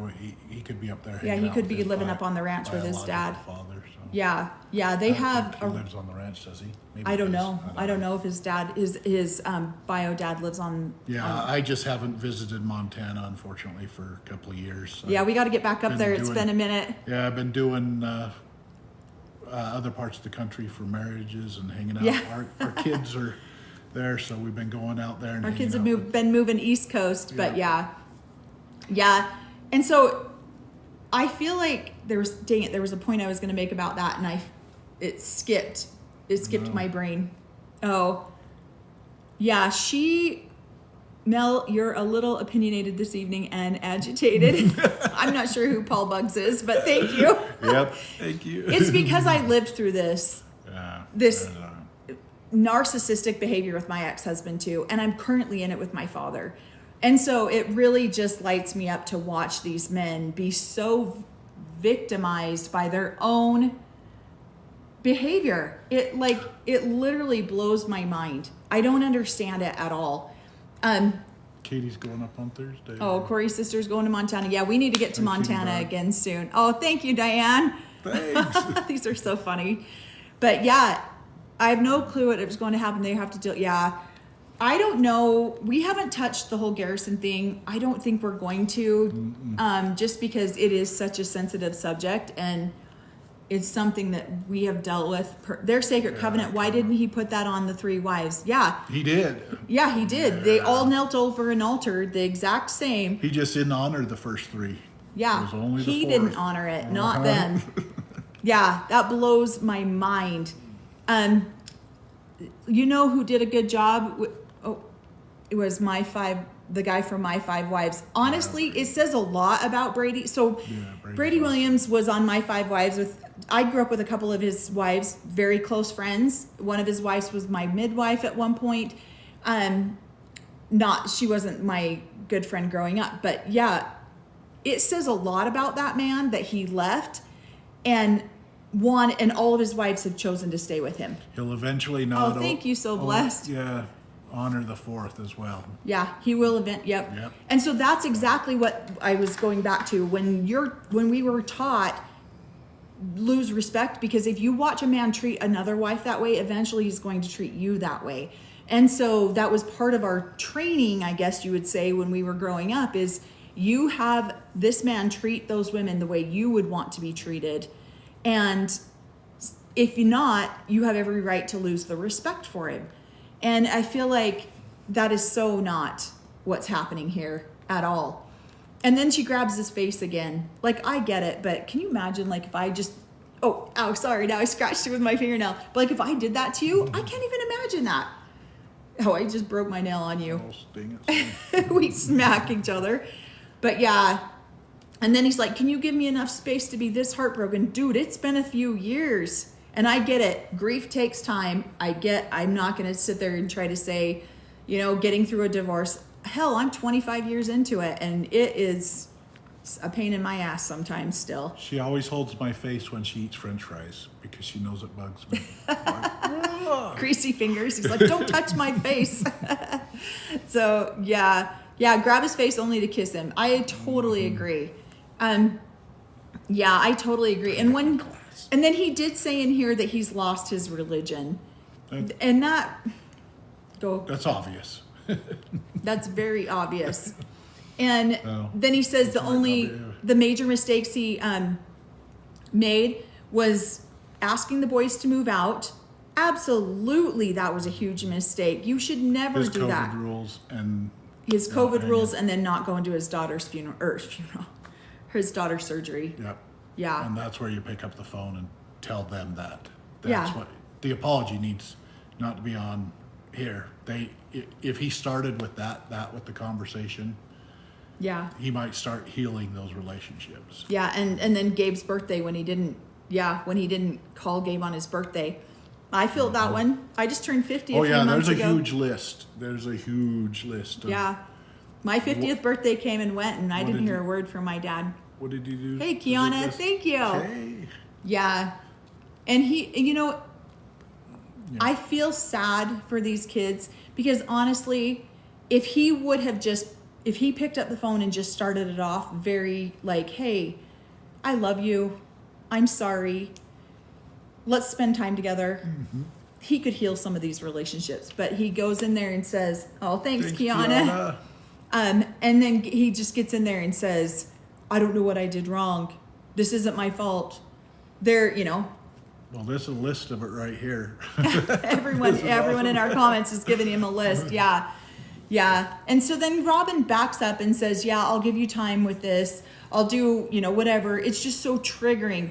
And I know that we live in a sensitive world these days, but oh my gosh, is that triggering, making me want to just scream. They're asking if we're still a part of the community. Oh, absolutely not. No, we left in our 20s. Yeah, as soon as we became an adult and saw what was going on, I never even chose to live polygamy. I didn't want to. I saw as a kid how disruptive and how stressful it is, and so when we had that discussion when we first were dating, that neither of us wanted to live polygamy. We never want to live this way. Never wanted ever. It. I wanted what he's got now, one little family, the kids. Thank you, Deborah. I knew all of my kids' names. And we're very present with our loving. children, and we're very present with our grandchildren. We keep them quite often. Yep. And so, and this ending part where she's like, I just need to know you're trying. This feels so fake to me. It feels so forced. It feels like this is just, it is, to me, if I could be wrong, we don't know. It feels like a PR stunt to try to get some good graces. He was supposed to be a voice for how good polygamy is. What's the church's view of him now? I definitely think it was a mutual parting of ways. They didn't want him to be a part of them as much as he didn't want to. So, and we do know all of our children's ages and their names and their birthdays. And so, I feel really sad because when the Sister Wives first came out, I had a long conversation with my dad about it, and we really did. I said, if anybody could do a great job showing that polygamy I mean, I would never still condone it. Could be a beautiful thing. It would be the Brown family. And so it's just tragic to see what has happened to them. Yeah, and I don't know why they don't film inside her house. Other than, she gets so much online hate and judgment that I feel like maybe that might just be the biggest reason. And then of course I feel like they try to explain that away. Thank you for meeting me out here to talk to me so that I didn't go inside and carry on that energy on the inside of our house. And I feel like they did that as an explanation as to why they're not filming inside. And the fact that he says to her, "You're the person I love the most in this world. I'm angry. I'm bitter. I'm blah, blah, blah, blah, blah." And he looks so I don't know. He looks like he's been practicing his emotions. And I feel sad for him that he says that to her right there.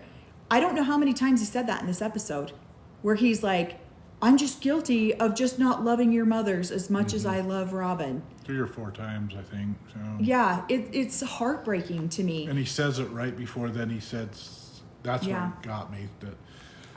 That's his first sentence. Yeah. The second sentence is the oldest daughter, Madison, told her mom exactly what I said. And she's a gossip for saying that. Yeah.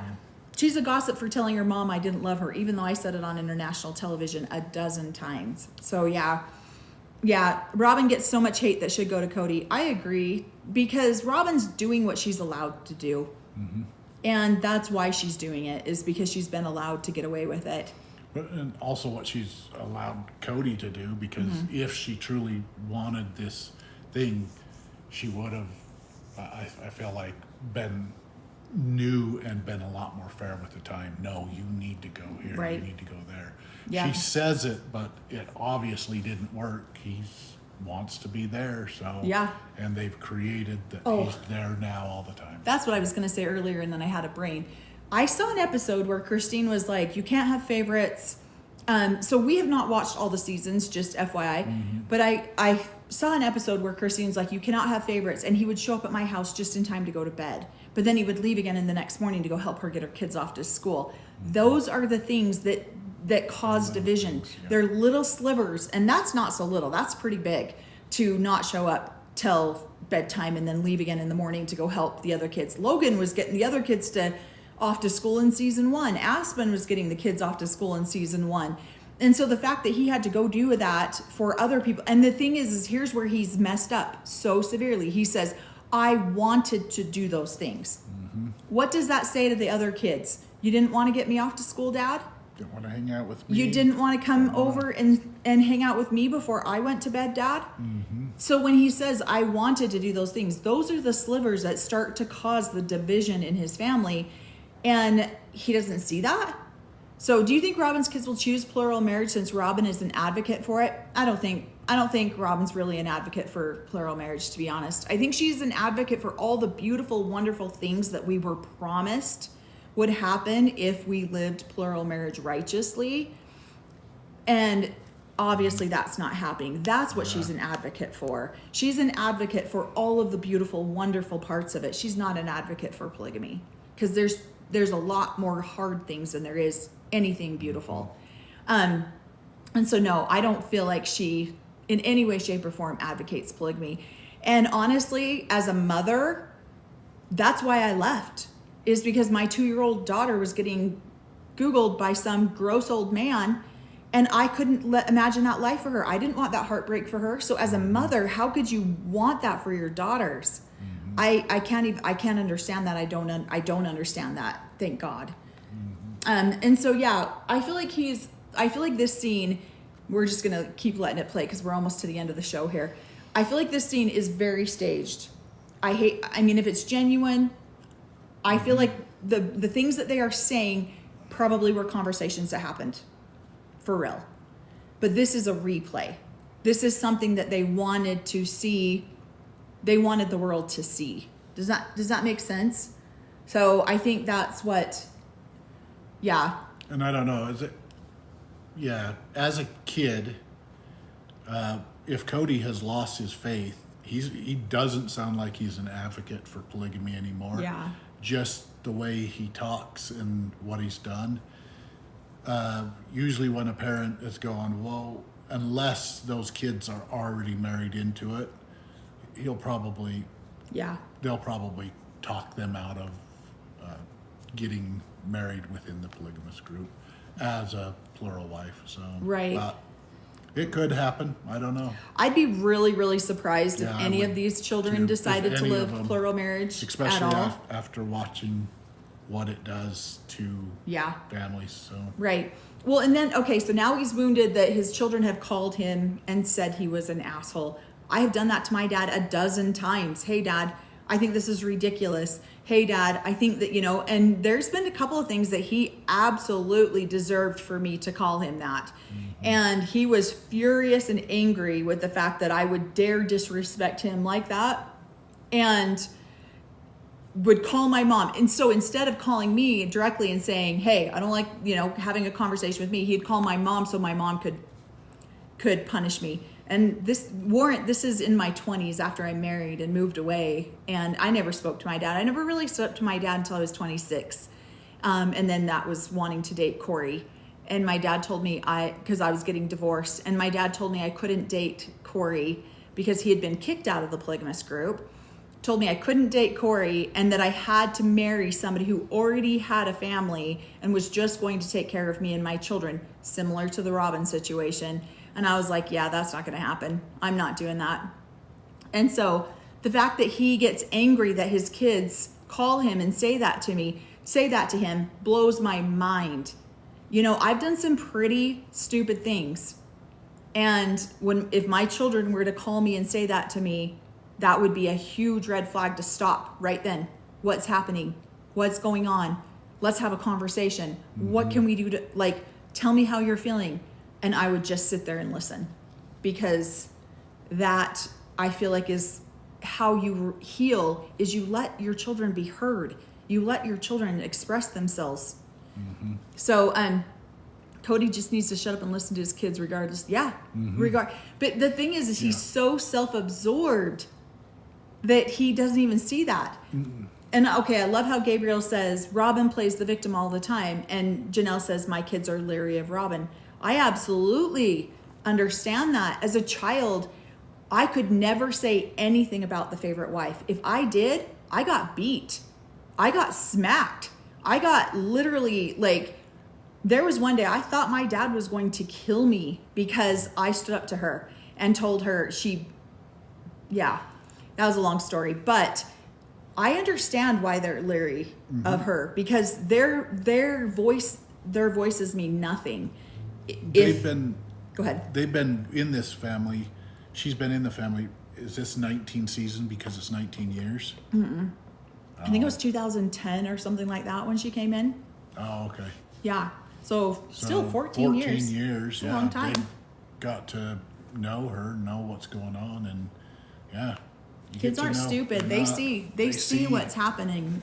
So when he called them those, and a lot of times they're the most truthful. They're the ones that can call you out on your crap. Yeah. So. Yep. And then they see 2009, 2010, because Truly was not born yet. Yeah. Okay. And we had Kathleen, and she scared everyone. She scared me too, Aaron. I absolutely understand that.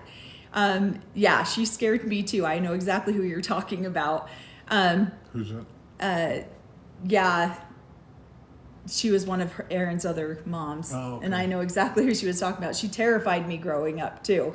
And so, I feel like I absolutely understand. Now these kids are getting older, and now they're finding their voice, something that they haven't been able to use for how many years? Because if you spoke against Robin or their dad, those were rules against it. Yeah.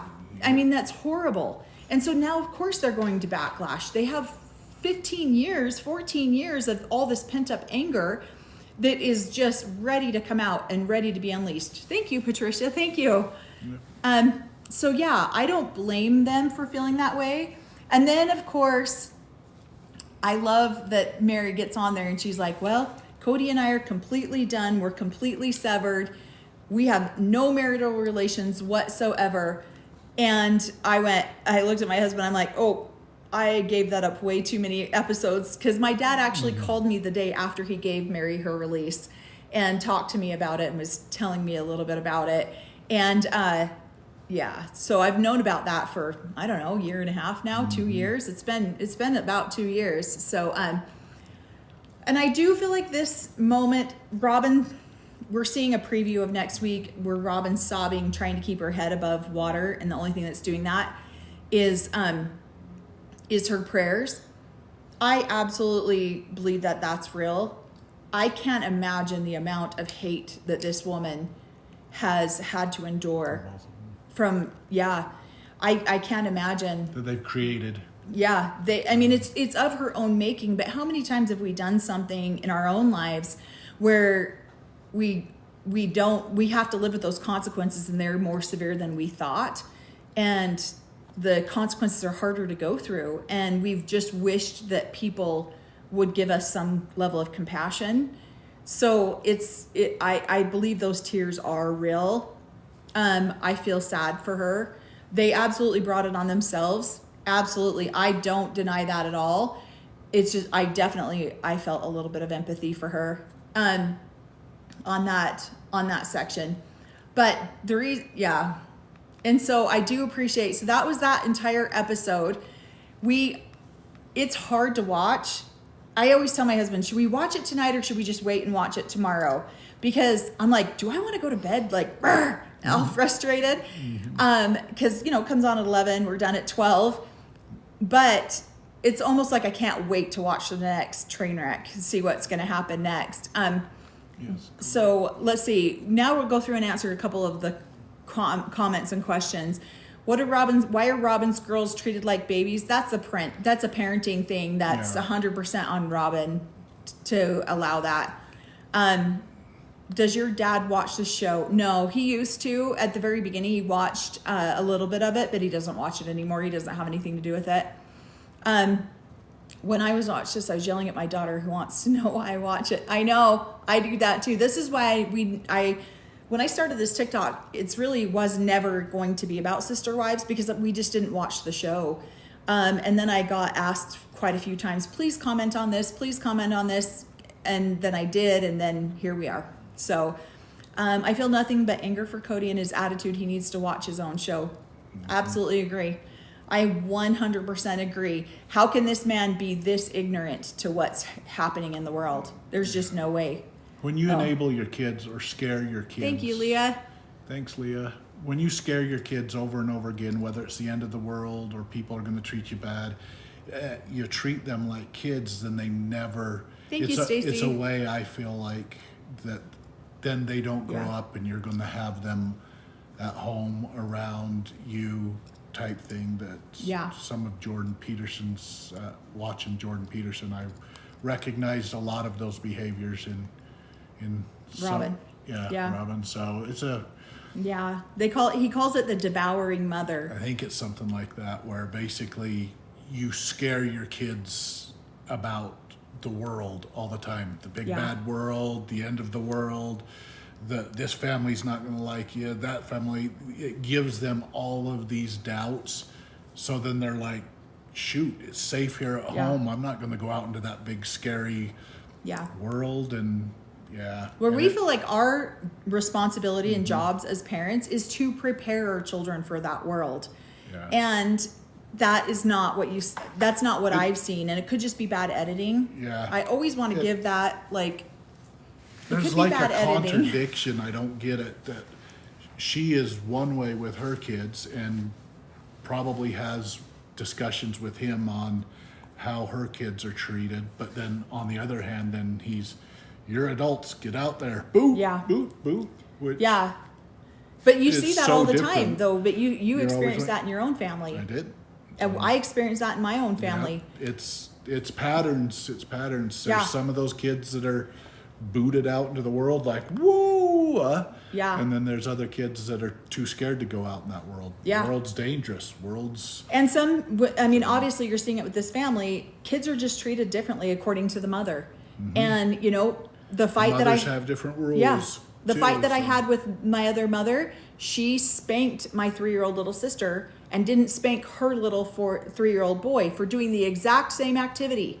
And she didn't just spank her, she beat her. And I was 16 and I blew up at her and I was like, what are you doing? And I called her the B word and I was like, oh, I'm dead. My mom was out of town. I'm like, my dad is going to come in here and kill me now. And when I confronted her, she's like, well, I don't spank my children. Your mom does. So that was her justification for, and so somebody back a while back said, do the wives take their frustration out on the other wives' children? Absolutely, they do. Yeah, I've been the recipient of that many a times. When one wife is ticked at another wife. Yeah. And little kids just walking in like, woohoo! Yeah. Hey. Then you get the backhand of some angry woman who's mad at your mom. Or the get the hell out of here. Yeah. So. And so it does absolutely happen. I wish that it didn't. Unless you are somebody that has really loved those children as your own children, which is what you see with Christine and Janelle. And so they don't treat each other's children like that because Christine has loved Janelle's children as if they were her own. Well, and even Mary's children, she's what? Asked if we still have we ever lived polygamy? No, we never have. I have, yeah. My ex-husband and I dated for a while. But no, do you have siblings that are younger and still live at home? No, my youngest sibling, your youngest sibling is like 37 from his mother. And my youngest from my mother is 24. So no, I was 26 when she was born. My mom had 11 children and there's 26 of them. So yeah, do the moms fist fight over that? I would. I have seen that. I won't lie.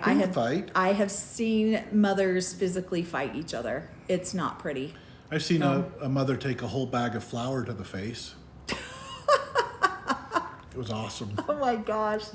He has some stories that I'm like, I thought my stories were so funny, but his are it's really not funny when you're a child and you're watching this. It was for us because it was the mothers going at each other and we weren't getting beat. So it was awesome to watch. It was like, whoa, this is pay-per-view. Yeah. Oh. Yeah. And somebody said, do you still have contact with the mother? I swore I would never speak to her again as an adult.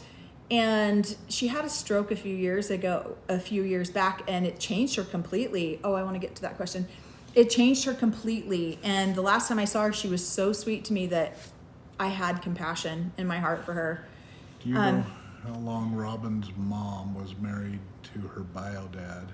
And how many kids they had together? We have a guess. Yeah. We were talking to his mom about it because they lived down the street. I think they had 3 or 4. I think they had 3. I think they had 4 is what we guessed. 3 or 4. Yeah. But their family dynamics was very similar to what her new family dynamics was. One wife lived in Salt Lake and the other wife lived in Montana. Well, they both lived in Montana for a while. For a bit. And then the one wife, I believe, moved back to Salt Lake. And then Robin's mom divorced him, or I don't know, but that other mother had like 7 or 8 children with him. And so, yeah. Yeah, I don't know the exact count. I don't even know the count on my own family sometimes. I have to have my sister help me here. But yeah, she had 3 or 4 kids with the bio dad, and then she married the new dad. Yeah, the Sullivan man. And she was actually, from what I understand, now I didn't know them personally, but from what I understand, the wives were very best friends. We're good and friends. They were really, really good friends. Robin's mom and the new sister wife were very good friends. But the dad did work out of town from my understanding. And so Robin's mom moved out of town. And so one wife lived in Montana, one wife lived in Utah with him. And that is very common. I know that's hard for people to wrap their heads around. Then they all moved down to the same place. But in polygamy, that's very common. My ex-husband had a mom who lived in Montana, one that lived in Utah, and one that lived in Mexico. So it's not I think we were unique because we all lived in the same house. So. Yeah. Corey grew up in the one house scenario, one house, and then right next door was the other house for all 9 wives, where we did not do that. I'm trying to get all... I witnessed. Oh, no. His little sister said, I witnessed some dirt something.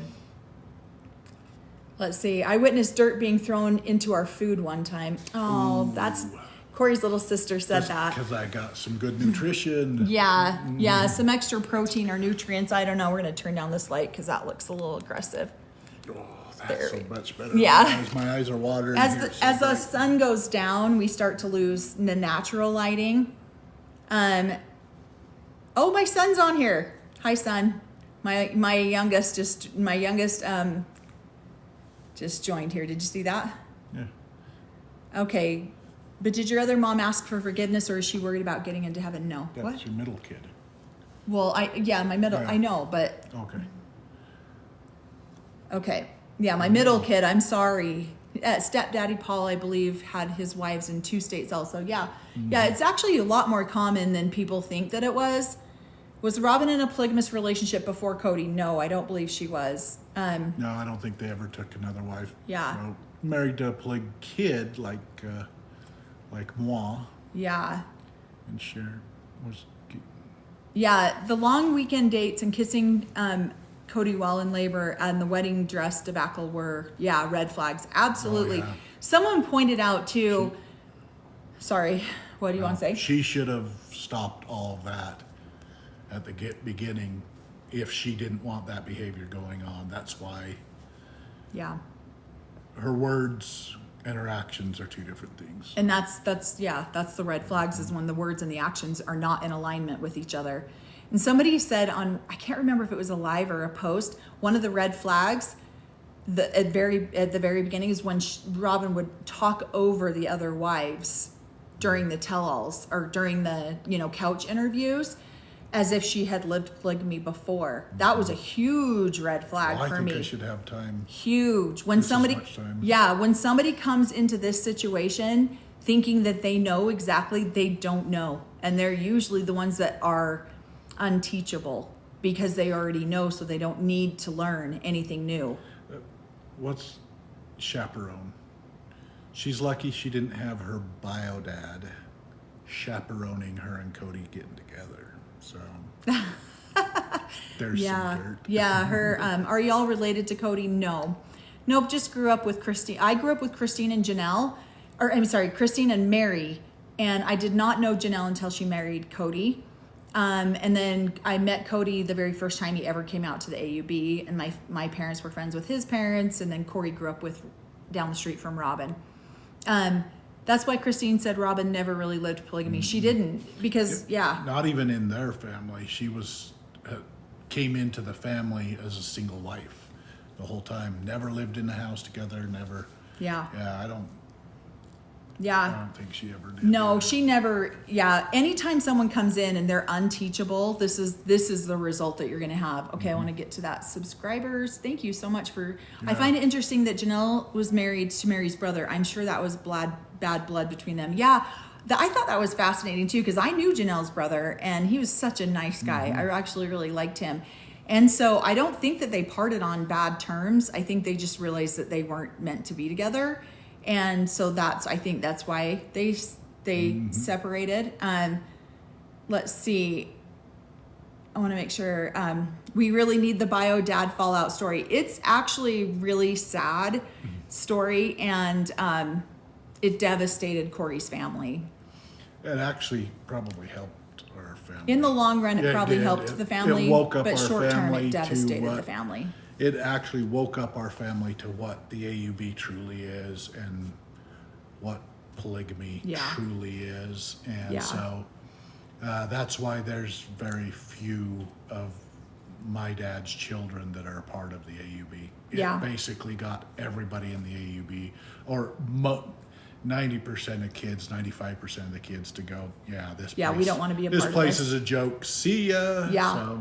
Yeah, it was bad. It was a very bad situation. We do a Q&A on Thursday or Friday night every week, and I'll put a link in my bio so you can register for that event if you want to, and throw it in your calendar if you want to. And those are questions we'll answer on those Q&As at some point. We want to be accurate about what we're saying, and so we don't want to just assume. I got to have a few more questions. I'll call my mom. Yeah, I want some. He's been trying to get some more details from his mom, but it's been bad. Somebody says, thoughts on Cody saying he's guilty of not loving his kids' mothers during the fight with Robin. One of the most disgusting things I've ever heard a polygamous man say. I think it's just absolutely wrong. Oh, what do you think? Yeah, it's devastating because it's not just, I don't love your mother, and my actions show that I love Robin and her children way more than I love you guys. So yeah, and that's devastating. Are any of your brothers like your prophet dad? Yeah, I have a couple brothers who live plural marriage, and they have a couple of different wives. I have a couple sisters that live plural marriage, and but out of the 27 or 30 years, 34 that I grew up with, there's only about 4 that are active. Some of them might still go to church, but they're just not active polygamists. But yeah, I do have a couple of brothers that have a few wives. And my dad was definitely not a prophet. So and Cory does have a couple of brothers who are, well, just the one now. Everyone else has left. They were either a part of it, and then they decided they didn't want to be a part of it anymore, and then they left. I think there's 3. I gotta do the math in my 3, maybe 4 siblings that still a part of AUB, but probably only 2 of them that are actually polygamist, in a polygamous relationship. So. Yes, I finally got to catch live. Welcome, Nancy. Okay, are you surprised Robin stayed in the AUB after her tough early childhood? No, it's very common. I mean, you're so indoctrinated that I left the AUB at 22, and then I had a hospital baby at 23, and they didn't know if he would survive, and I literally thought that God was punishing me for leaving, and I went back. So the indoctrination is deep. It's very, very deep. And I went back for almost 2 years before I went, what am I doing? I can't do this to my children again. And then I ended up leaving and never went back. Yeah, and I don't know how old Robin was when her parents got a divorce, but then they went into the other family, and he's a good guy. He loved those kids. You know what I mean? I think he did a good job, and so that probably inspired her, where it's funny how a man can be, Cody can be that way with her kids from another marriage, but then can abandon like her dad did. So she's seeing, okay, he's kind of like this father when it comes to my kids, but my bio father abandoned me, and I'm seeing other kids out there. So I don't know. That's why I feel like that might have been filmed at a later date. At a later time. So, and someone had mentioned that the passing of their son was in the spring, and that was filmed in the winter. But you have to remember they do live in Flagstaff, where the winters go for long periods of time. Yeah. And so I don't know. I mean, it could have been filmed last. So it was this spring that he passed. So I don't know. I don't know what they. Like I said, it just felt like it wasn't filmed at that same time, and we don't know. We're not even going to pretend. I just feel like maybe it was close. Closer to a PR stunt. Because eventually that stuff tends to come out. Yeah, eventually we're missing puzzle pieces in the thing. We just had questions. Yeah. So is this normal for those growing up? Do they have counseling for you all when you leave? No, absolutely not. You're on your own. You have to figure that. Deconstruction of any religion, I don't care where you are, but when you are in a cult that is 90% based in shame and guilt, that deconstruction is hard. It is not an easy process. It is something that you will continually do for the rest of your life. I still find myself thinking thoughts that aren't mine. Yeah, like that were implanted of. Wait a minute. Where did that come from? Yeah. That's an old program. Take that out. And we'll have conversations, and I'll be like, hey, I just had that. What do you think about this? And he's like, oh, that doesn't sound like it was your thought. It sounds like maybe that came from your dad, or that came from your mom. And so we are constantly checking each other. But at one point, you really, really do have to go through that deconstruction process. So the first time I left the AUB, I didn't go through that. I just left. And then I went back for almost 2 years. And then when I left, I never went back, but I joined the Mormon church, which is just another religion made by man. And I hadn't fully deconstructed religion. And so no, you're on your own to figure that out. Somebody says, does your husband, I just joined, does your husband have more than one wife? Nope. We were just born and raised, never lived it. Yeah. Somebody says Cody's kids also get to watch one day that he only fought for Robin through that whole argument. Amen. Thank you, Eliza. That is so true. I know. How many times have we said this? The kids are the collateral damage. Robin even said that in the episode, that the kids are the collateral damage. Yeah.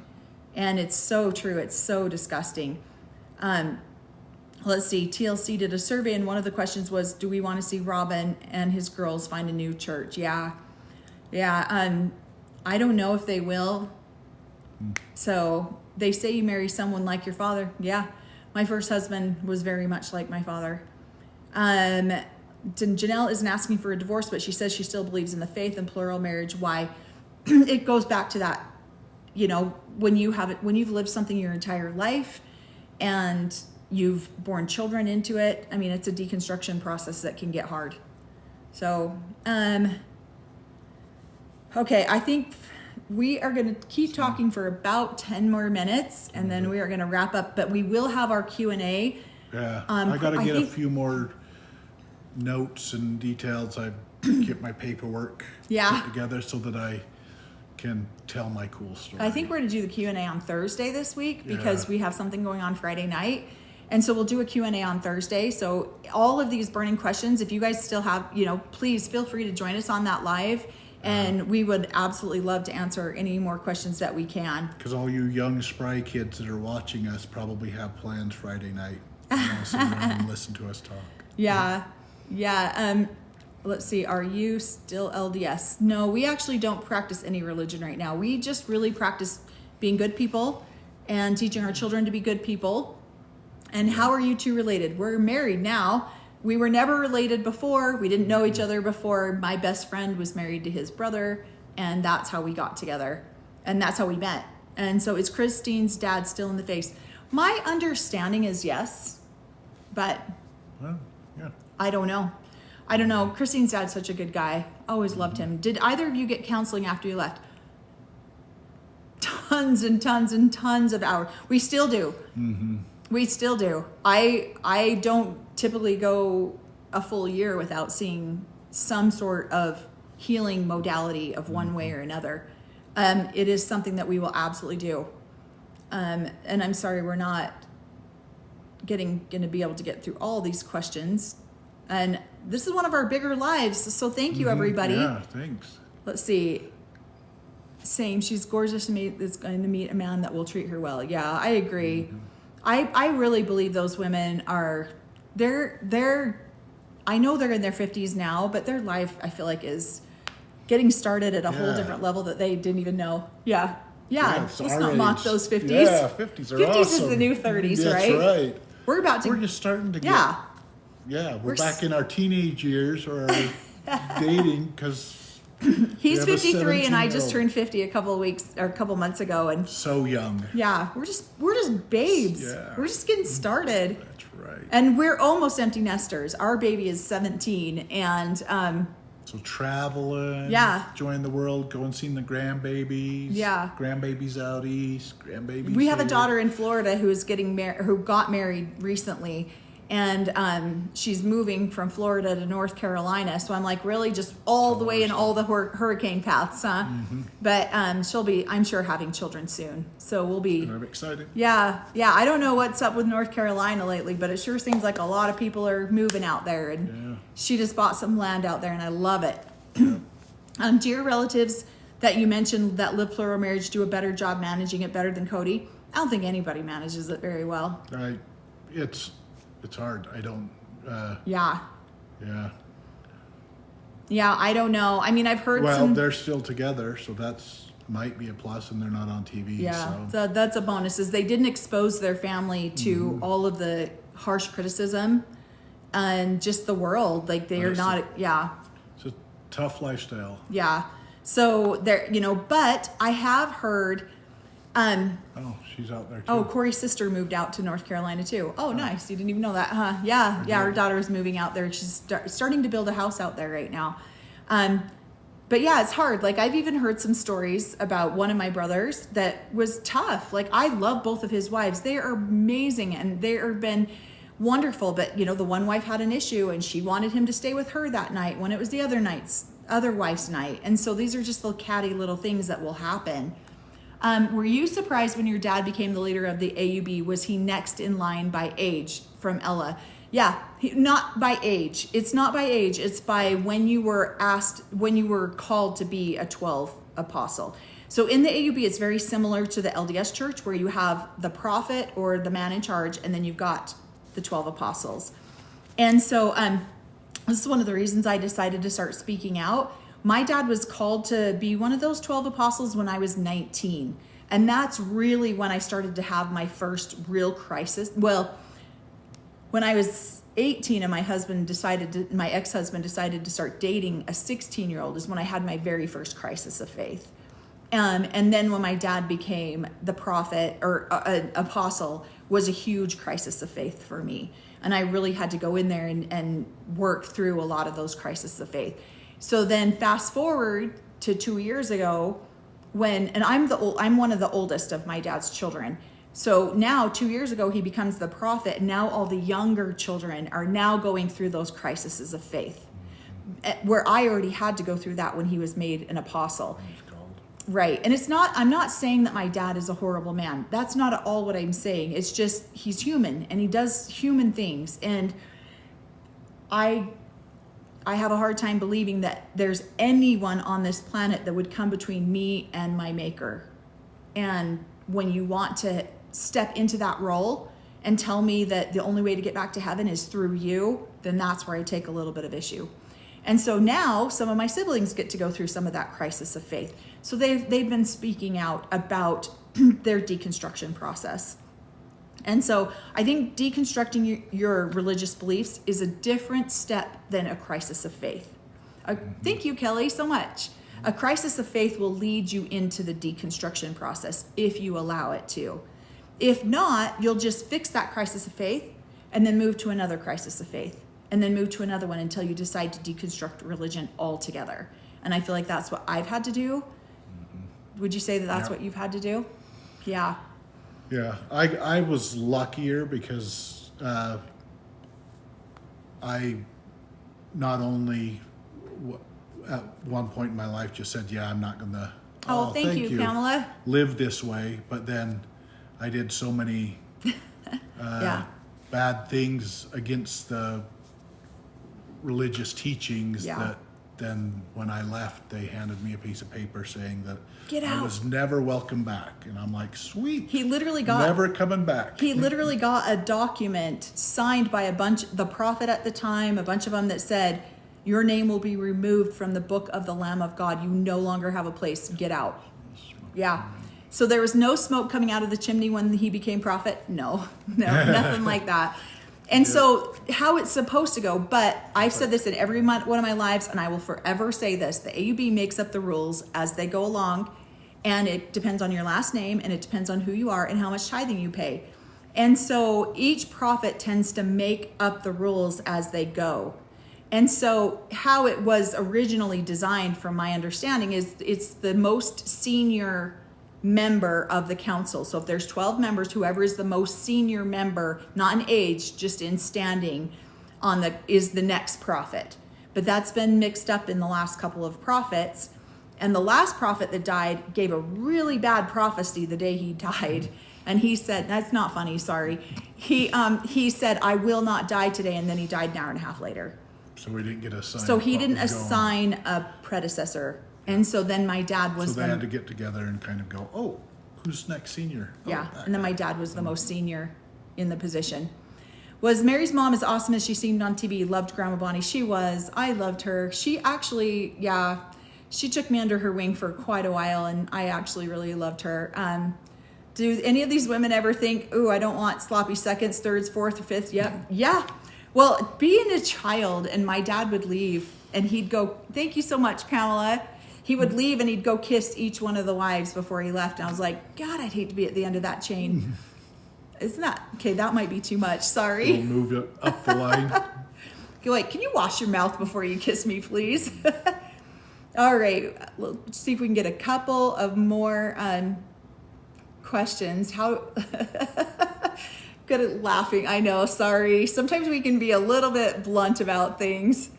We have to make fun of it. Okay, that's part of our deconstruction process too, is to find humor. Yeah. That's why I think some of these people, I mean, look at Cody. I mean, who's having a better time in these tell-alls? Christine, who's laughing at herself, or Cody, who's like, what did I do? What happened to me? I didn't do anything. They're making fun of me. They're making fun of me. Right. Robin. So we have to learn to laugh about things. Appalling that men or any religion feel they can decide if you go to heaven or not. Yeah. Thank you so much, Pamela. Yeah. It's not your guys' job to decide who gets to come up there. How do the folks leave the LDS church and get introduced to the AUB? Former Mormon here. Well, thank you, Bird. A lot of it is they just start studying the original teachings of Joseph Smith. And then they try to find who mirrors that closest. What do you say? Yeah, and then back in the 70s, there was a bunch of men, my dad included, that when they were going to, Sunday school meetings or something like that, where they were all talking about the original things that they were doing, and groups of men then were teaching other groups of men, and then they were all filtering over to the AUB. He can't laugh. He survived a knife to the kidneys. Yeah. I mean, so much pain going on. What are your thoughts about Cody? I think he's a sad man. He's sad, and I hope that he finds Jesus soon. Humor is my coping mechanism. Yeah, it is. You two are so cool. Thank you. Oh, thank you so much. We appreciate it. The reason for the sister wives traveling cold sores for 3 says cold sores were never a thing in my family ever until my dad got one of his wives. And now all of my younger sisters, all my younger siblings from my mom, all have them. So yeah, it's really hard. It's really hard. And is this not the show The Handmaid's Tale? Okay, The Handmaid's Tale triggers me so hard. I hate the word trigger. I hate that. Like, I just feel like you're just not responsible for your own emotions when you use the word trigger. But The Handmaid's Tale gets to me because it's so accurately close, some of the things that are said and done in there. The teachings. Yeah, it's really hard for me to watch that show, but I love it. I'm so addicted. I don't love it, but I'm addicted to watching it. And it teaches me all the reasons why I speak out for other women. It reminds me of all the reasons why my girls will never experience this life. Yeah. Okay, let's see. Is this line similar to, is this line similar to the government of The Handmaid's Tale? Yeah, it is, I think. Amen. He needs to wake up and realize his issues.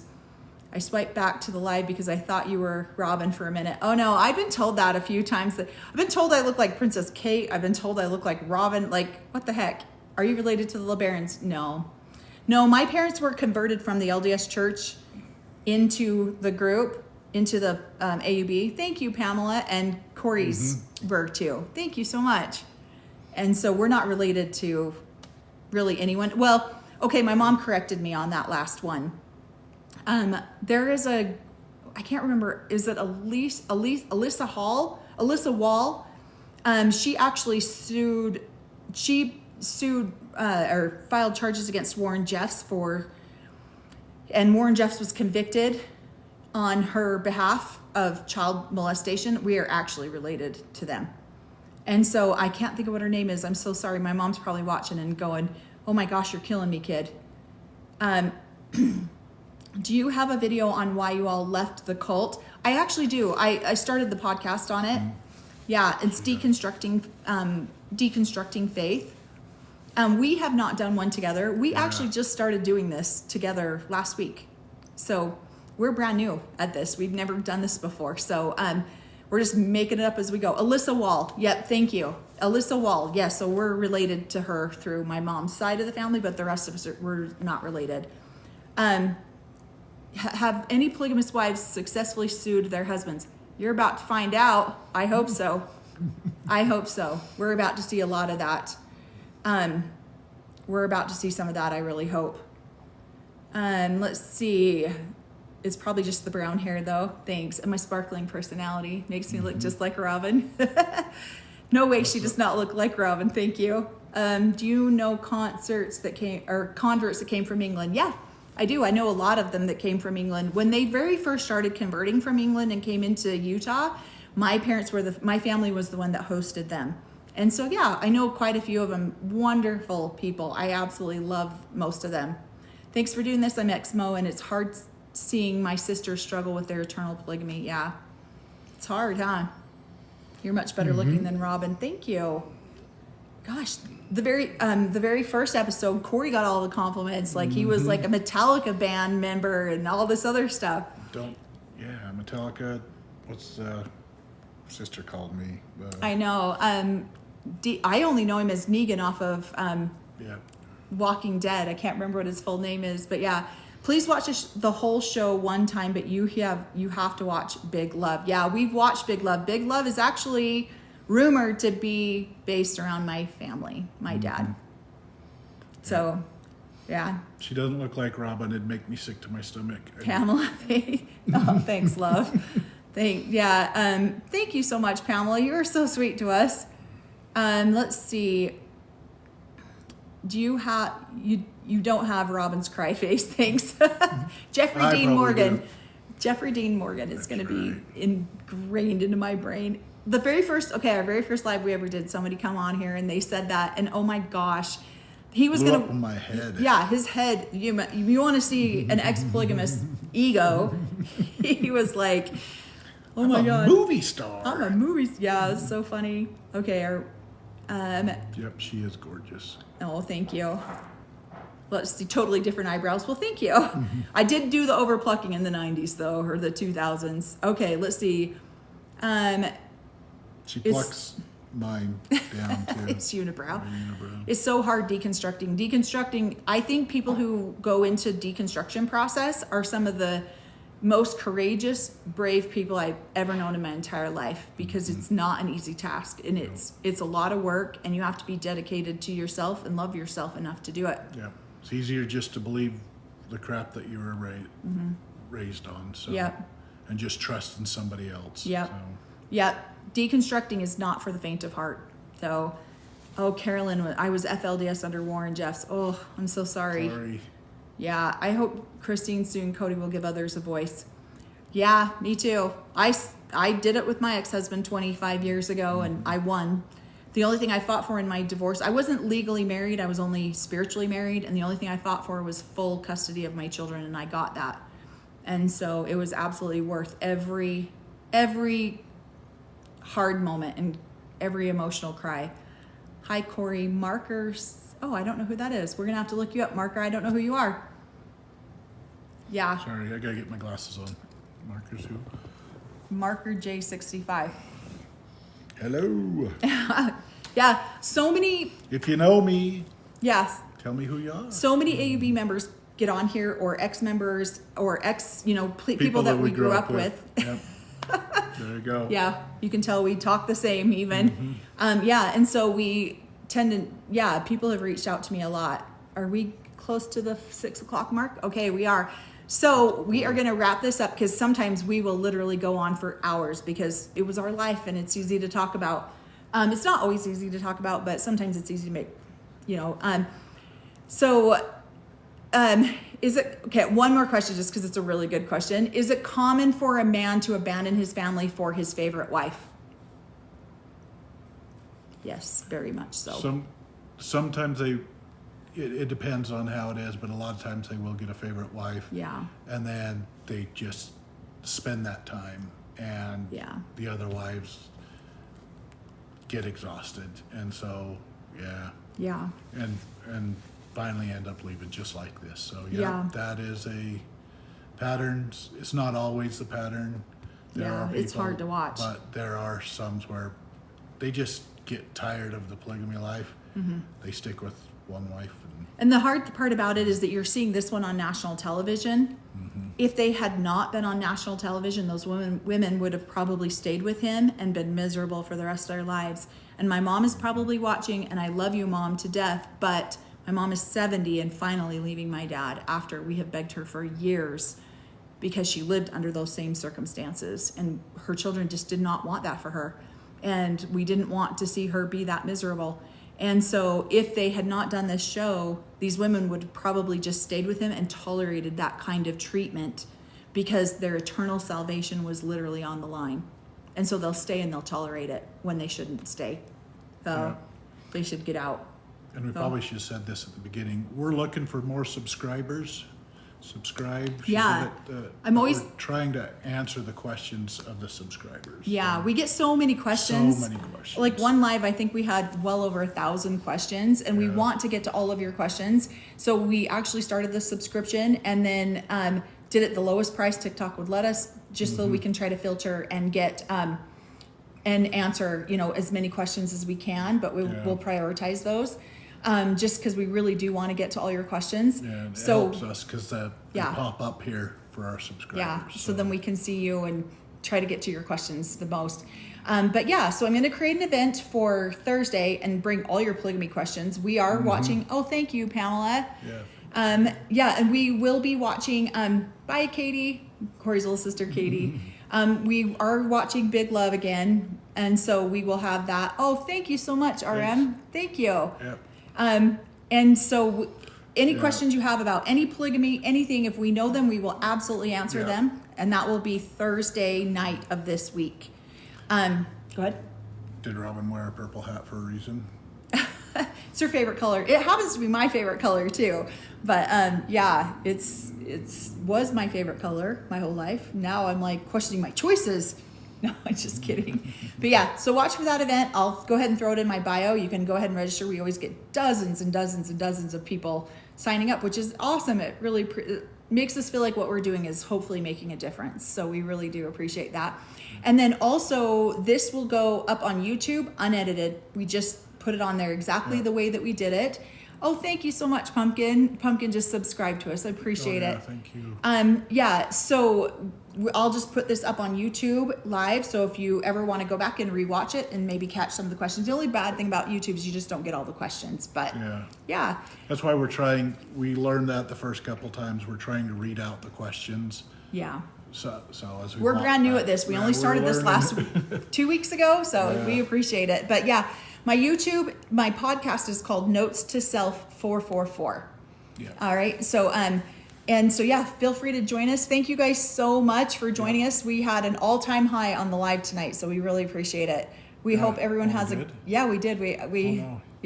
Well, it's going down because we've said goodbye like 5 times. Yep. Thanks. Goodbye, guys. Okay. Good night. Bye-bye. Bye.